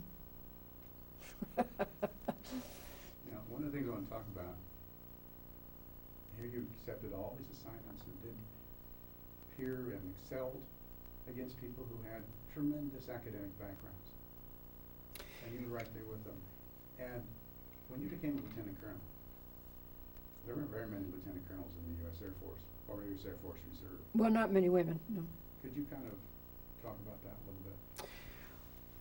Well, one of the things that I wished had been different, I wanted to go to Air Command Staff because I could not, even when they opened it up, I couldn't become a colonel because here was my dilemma.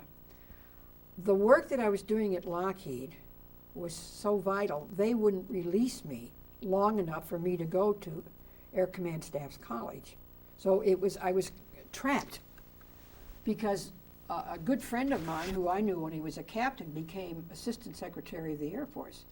And when I was on an assignment one time back in the Pentagon, we bumped into each other in the hall. And he said, for God's sake, aren't you a colonel yet? And I said, I didn't go to Air Command Staff School. He said, well, this is ridiculous. He said, I know your background, I know something. He says, I'm going to go to bat for you. I said, God bless you. I wish you could do it, but I says, I also have spent time in knowing what the requirements are. And when you are a reservist, do you know how much time is spent on going over your background when you're considered for promotion? Less than a minute and a half. They go through those piles. Everybody that has all the qualifications goes in this stack, and those who maybes go here, and they only have so much budget, and they can only promote so many, they just take the ones off the top. I'd made a film on this, so I knew it. I said, I think you're wonderful wanting to do this for me, but I said, you got too many obstacles there. I said, I'm not a graduate of Command Staff College, and you can't get to be a colonel unless you are. So, And that's changed now. That's changed now. You can take it, most of us have. I happened to be in the Pentagon on a 2-week tour one time in 1975 was the year of the woman or some dumb thing, and all the branches of the military were building a big exhibit to show how women were being used, and they called me back to do the Air Force one. And while I was back there, Brigadier General, what the heck was her name? She was just made a BG, and she was put number 2 under personnel in the Air Force. And she called me in her office and she said, I don't have a public information officer right now. Would you consider staying on? She said, Betty, I don't know how the reserve works. And I said, well, if you need me and want me, that you can break the rules. I mean, I'll come back on for 2 years if you want me to. But it's an exception to the rule. The most that I could serve in accordance with the rules is 90 days. And so she put me on active duty for 90 days. So I got to learn, and I discovered at that time there was a brigadier general head of the Air Force nurses. She was assistant head of personnel. There were 3 brand new brigadier general women. So I said, hey, I got an idea. Let's make a film. Because the Air Force has they had a constant film they did called Air Force Now. And it was like a monthly report, and it went out to all the troops all over the world. So I got Jimmy Doolittle. To contrast, I said, you've lived through it, General. Tell the troops what it was like in the old days where women just did typing and all this sort of thing, and now we've got women who are brigadier generals. And he liked the idea, so he said, sure, I'll do it for you. So we made a little film on the fact that women could now be promoted to the higher grades, and that became the monthly film on Air Force Now. And that was quite, Jimmy Doolittle was quite an Oh, icon. wonderful to work with. Very easy to work with. Wonderful guy. Well, I think most people have seen photographs, didn't realize what a little guy he is. Could you imagine? Yeah, he was. Yeah. But, he was a lot of humility. He wasn't a braggadocious at all. Just the opposite of the guy who was the Baa black sheep. Yeah. I knew Pappy. Yeah. You knew Pappy? Yes. Yeah. North Hollywood guy. Yeah. I wish I'd interviewed him, had a chance to. Yeah. One of the things I wanted to, How long ago did he die? recently, 4 or 5 years. Oh, really? Not long ago. Hmm. Not very long ago. Because you didn't treat his body too well. No. He abused his body. One of the things that we've had, as you began to develop, and you were a pretty rarefied air. I guess I was, but I didn't know it. I was just doing my thing. Having a ball. And you're talking about having worked for some of the major manufacturers. Yes, developing 2 of the biggest. major contracts, major products. And we look at a photograph there and a photograph of you in that plane. Kind of contrast the world, the way it's changed. Can you kind of look at that young lady and look at the world? I don't that's think you changed? took a close-up of that, did you? No. I'd like to see that and what the world has changed since that young lady at the, and that was, what kind of plane was that? I was a P-40. I thought it looked like a P-40 Canopy. P-40, 1940. 44, November.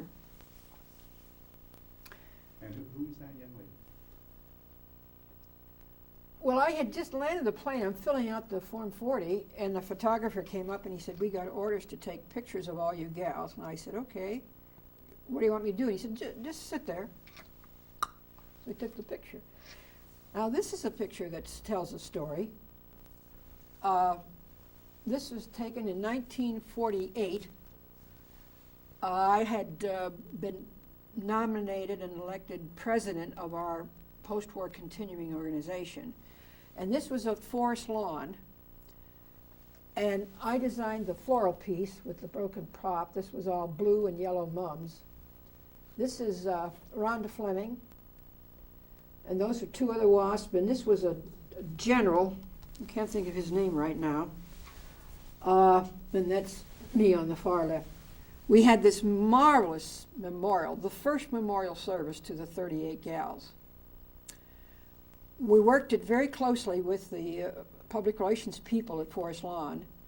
They got the Air National Guard to fly in formation in conjunction with the script, so that in the script, when I said, and as these girls gave their lives,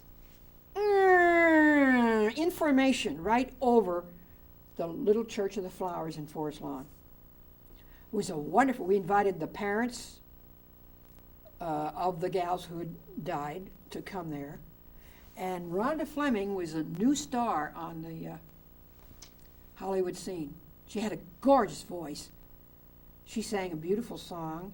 She stayed around for photography. And she, when I went up to greet her, she was crying. She said, I have never been so moved by a ceremony. It was, that was our first memorial service.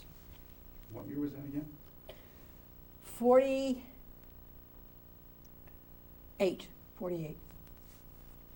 So you were still in, you were in a Wasp uniform there.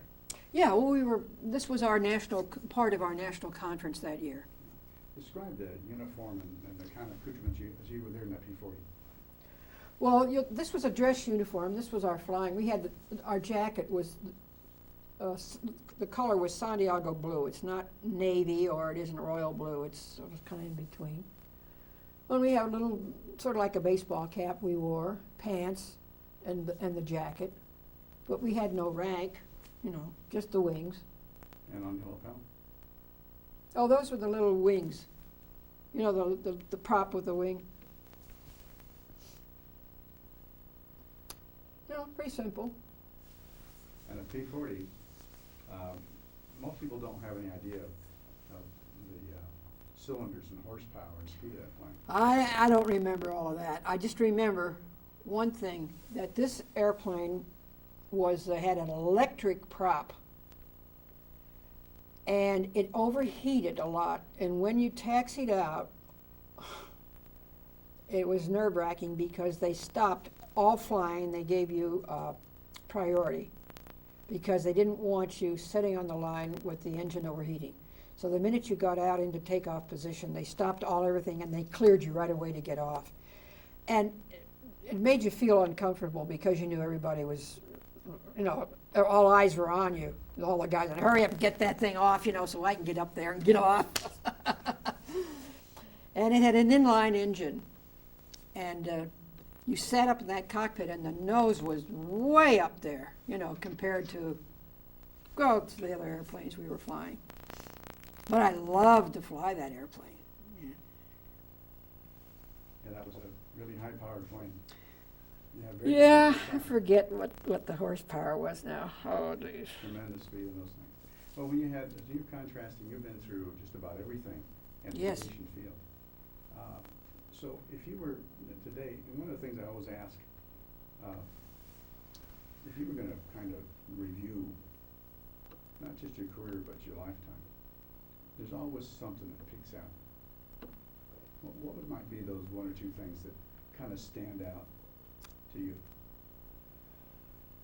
Well, I think I've been very fortunate. I've been able to do things I love to do. Most of them were pioneering, and they had a challenge, and maybe that's part of my personality. I seem to rise to the occasion when there's a challenge, much more so than when there isn't. And I find even today, just ordinary things in life, you have challenges every day. And a challenge will always attract me as opposed to doing something that I know is easy. Maybe it's because I relish the feeling of accomplishment. I don't think there's any greater sensation on the face of the earth than the feeling of accomplishment. I don't care what you're doing. Take it down to the simplest thing of making a good pie. If it turns out good, makes you feel good. And when you can do things that aren't necessarily for yourself, but for others. I remember when I worked at North American, one of the films I made was on the F-86, which was flown a great deal in the Korean War. And trying to think of the gentleman's name who was the head of field service, John. His whole office was in glass. And I saw the military go in his office, and he knocked on the glass wall and pointed to me. My desk was, maybe 75 feet from his office. And I went in, and he said, I thought you'd like to see this telegram. And he handed the telegram to me, and in the telegram it said, if it hadn't been for the film on emergency procedures on the F-86, I'd be dead. But I remembered that film, and what I did on this film, I took, a cat has 9 lives. So I took 9 of the serious emergencies that could occur with the airplane. And I created this cat, I called him Super Sam. Saber Sam, because the airplane was known as the Saber.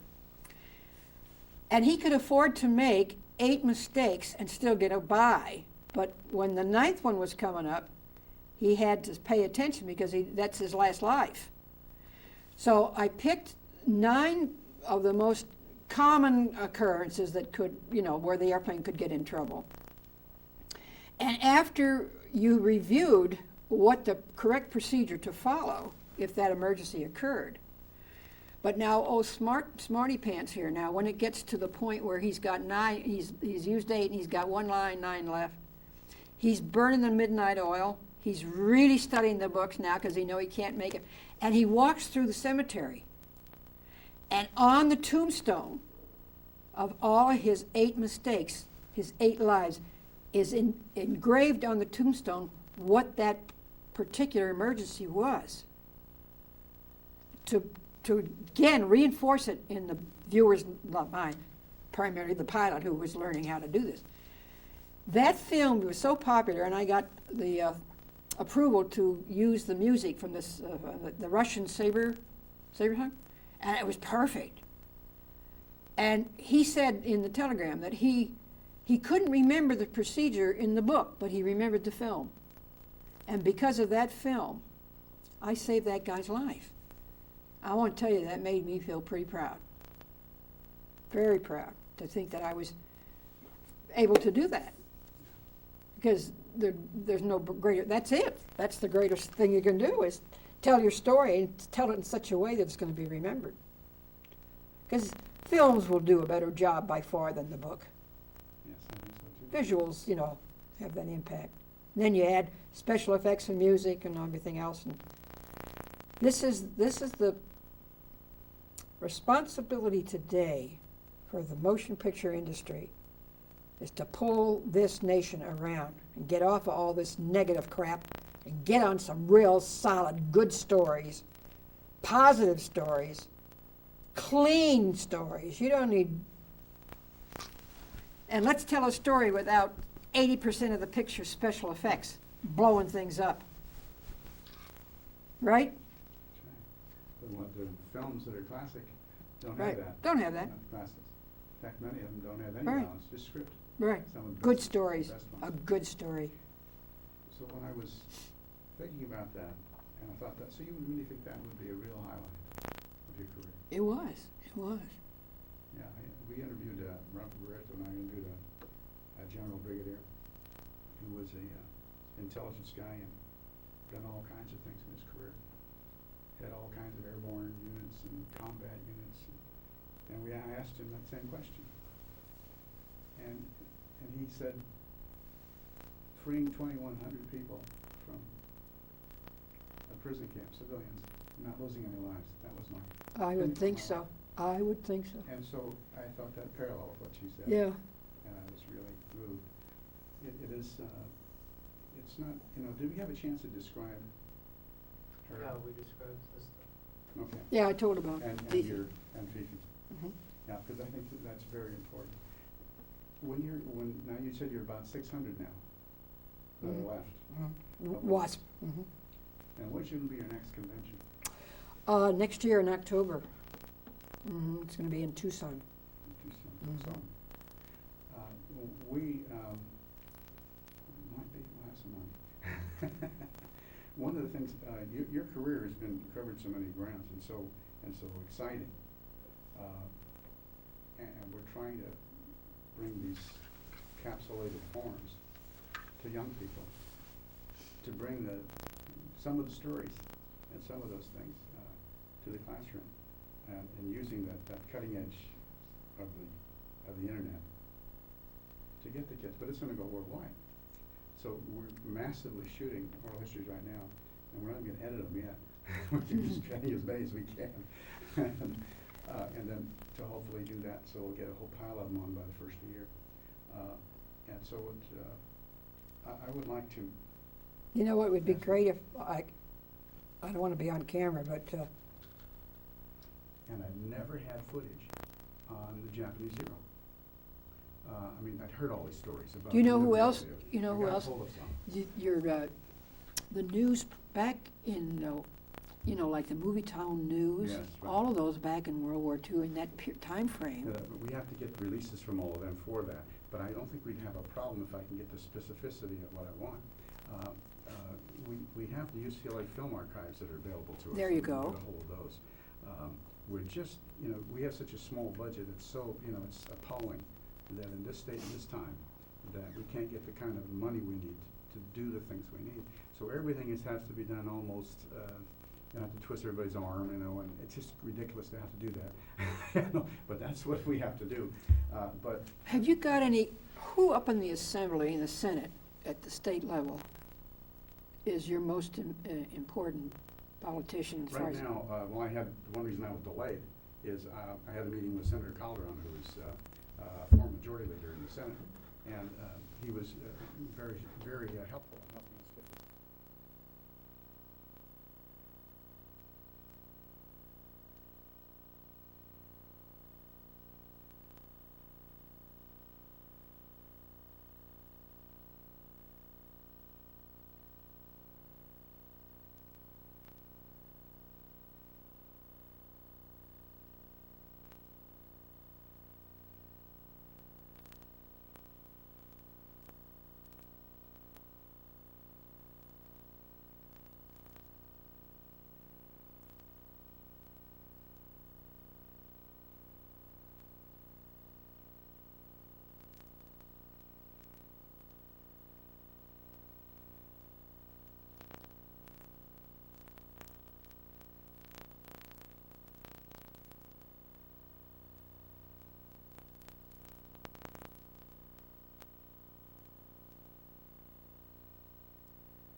I'd add a little interest. Because, you know, most people today, all they think about are jets. Okay. Can you tell me your name? Betty Jane Williams. That's Williams? Mm-hmm. Okay. And today is November 19th? 19th. Uh-huh. Can you tell me a little bit about yourself, where you grew up and what you did Mm-hmm. as a kid? I grew up in eastern Pennsylvania, Kingston, Pennsylvania.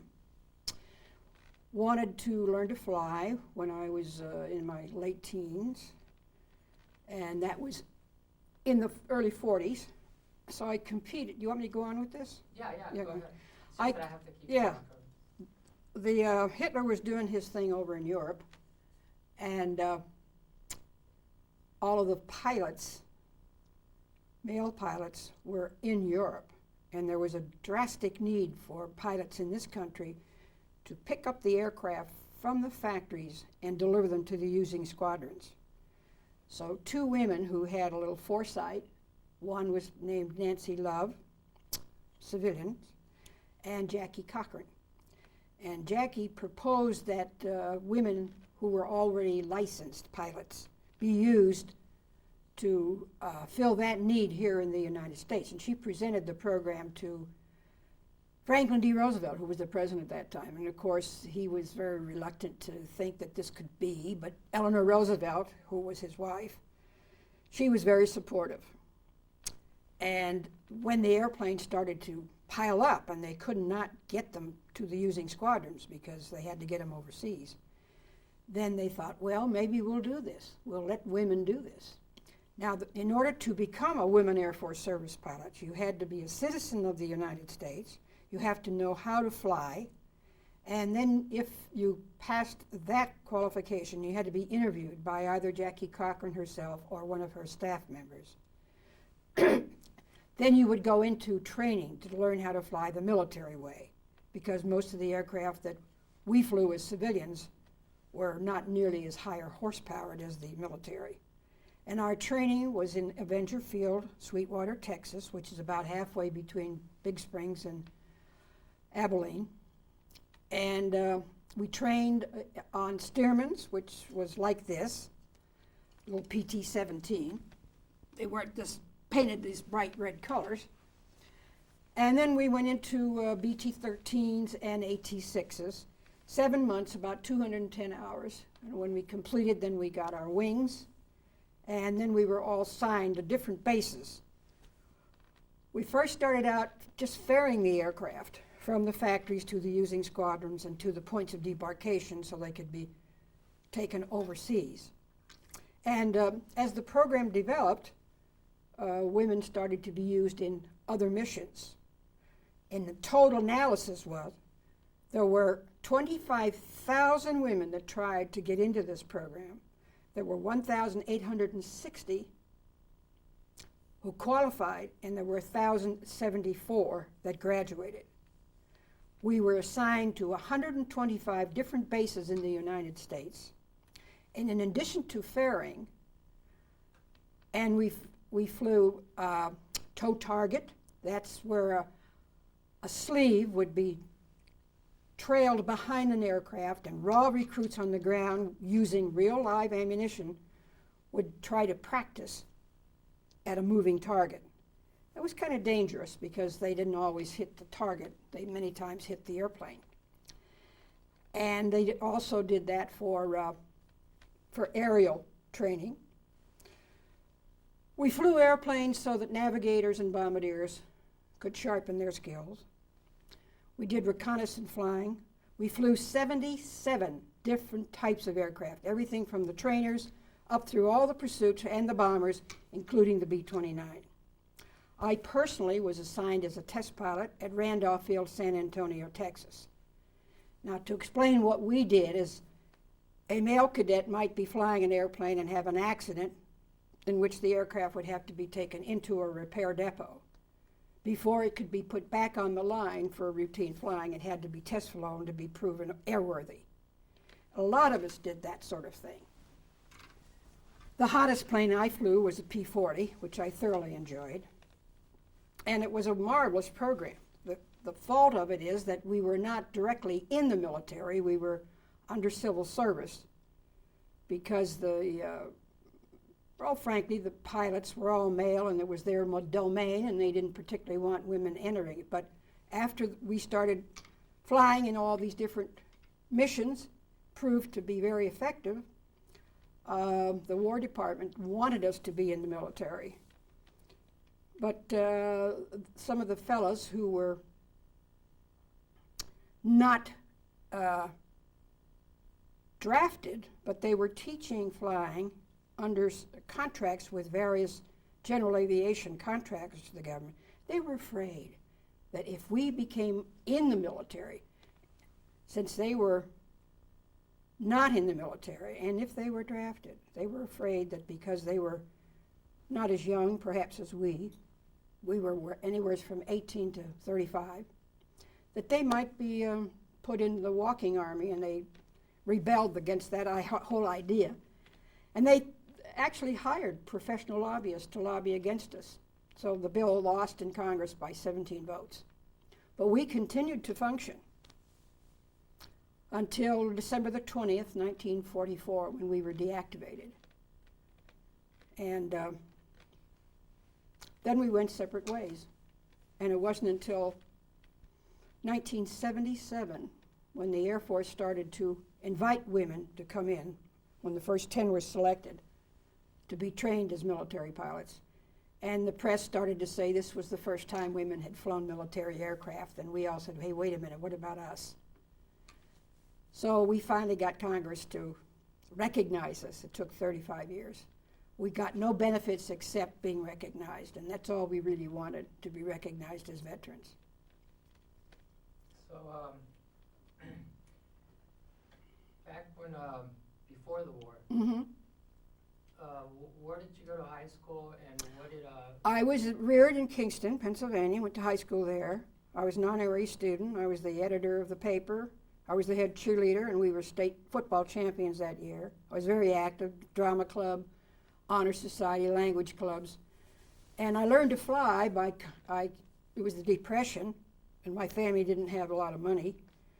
So I competed for a flight scholarship with 50 guys in a federally controlled program called the Civilian Pilot Training Program. And there were two phases of the program. If you were in college, you could just apply and you would get your flight training. But if you were not in college, like I was not in college, then I had to go to school at Bucknell Junior College at night for a period of, I think it was 4, 5, 6 months. And there were only 10 scholarships to be awarded, but there could only be one girl. And fortunately, I was among the top 10, and that's how I got my license in June of 41. so your aspirations back then were just to be a pilot? Or? Well, not to be a pilot. I was seriously studying to be an artist. That's primarily what I was interested in. I was a fancy ice skater and started to win in that. But I wanted a college education, but as I said, my family couldn't afford that, even though I won several scholarships. There were none that were going to be teaching me art the way I wanted. That was what I really wanted to do. But when I got bit by the aviation bug, that was it. But I was in the air on December the 7th, 1941, when Pearl Harbor was attacked. And the minute I landed, all the fellows were around the office, and they said, that's the last time you're going to fly for some time. And I thought perhaps I'd done something wrong, because I was licensed by the Civil Aeronautics Authority. And I said, why? What's happening? And then they said what happened. And they said all flying for 500 miles inland on both coasts, all general aviation flying, was grounded. And the purpose of that's understandable, because the only thing that was allowed to fly were the airlines. And if they saw anything but the airlines, they would automatically assume it was the enemy. So if you were flying, and if that's your location, you were grounded in terms of general flying. So what happened was an airline happened to land in an emergency at my airport in Fort, Pennsylvania. And the guys called me on the phone and they said, "Why don't you become an airline stewardess?" And I said, "Well, you have to be a registered nurse." Now, back in those days, in the 40s, you had to be a registered nurse to be an airline stewardess, they called them. But I called the airline, and it happened to be owned partly by Canada and partly by the United States. It was a Canadian colonial airline. They were the only airline at that time that did not require a registered nurse. And I said to them, "Well, I'm already a licensed pilot." And they said, "Well, can you speak French? We have to be able to speak French." I said, "Fortunately, yes." So to make a long story short, they hired me, and I was only a stewardess for 6 months when the military came to all the airlines. And they said, "We are going to start the Air Transport Command, and we want the airlines to set up schools to teach the military pilots the art of navigation," because all military pilots knew was tactical operation. So the airlines set up a school in Albany, New York, and they selected me, and I went to Northeast Airlines Pilot Training School in Burlington, Vermont, and became a licensed by the CAA link trainer instructor, which is a simulator that teaches the pilot how to fly on instruments. And that was under a contract to the federal government called Wartime Training Service, WTS. And we wore uniforms, just kind of like the Army. I knew about the Wasp, but I couldn't get out of that contract to get into the Wasp. But when my contract came up for renewal, that's when I entered the Wasp in January of '44. Can you do me a favor? Sure. Not rub your feet together, 'cause Is it picking up noise? yeah, the leather's Okay. So, back in those days, before the war, what was the cost of things? Do you remember, like, the things? I sure do. Bread was 8 cents a loaf. Gasoline was 13 cents a gallon. And when Pearl Harbor occurred, most of the men in my hometown were in the military, either the Army or the Navy. You rarely saw a male in town. The only males that you would see were those perhaps where they had bad health, maybe flat-footed or something. And all the women were involved in the war effort, everyone. If you saw someone who was not involved, they would be embarrassed because the women were working in the factories or they were knitting socks. A lot of them knitted socks for the fellows or baking cookies, but everybody was doing something for the war effort. And when December 7th happened, did you ever think you would actually be involved in the war? No, I didn't. I was in love with flying, and I was flying, and that was the joy of it. And when that happened, and they said you can't fly anymore, unless you move inland, and I couldn't very well do that. So it was quite a shock, and it was a disappointment to a lot of, because when you go through the training and you finally get that goal, you finally get your license, then you're able to take passengers with you, and you're able to really enjoy the fact that you have a license. And so when that occurred, well, many people were disappointed, pilots that flew. Most people would say there weren't many women flying. Well, yes, there were, believe it or not. When the Wasp program started, there were 3,000 licensed women pilots in 1942. That's when the program started. And how was December 7th compared to September 11th today? Communications was not as fast. It came over the radio. I recall seeing and hearing the president, not seeing him, but hearing him say, "This day will go down in infamy." I can hear those words just as clearly as if they were uttered yesterday. Well, of course, today, when September 11th here, I was up early. I'm an early riser, and I was getting ready to go up to Point Wanimi for a briefing on the new medical program that had just passed Congress. And I had a friend who was in Dallas, and I knew that she was on her way. I think she traveled for a very prominent company. She was in a very prestigious position, and I knew she was leaving on a trip. And the phone rang. And I said, "Where are you calling me from?" She said, "Turn on your television." And it was, well, I don't know, it was about 5:30 or 6 in the morning. I said, "What's happening?" And she just made one statement, and I said, "Oh my God." So I turned on the television, and like everybody else saw it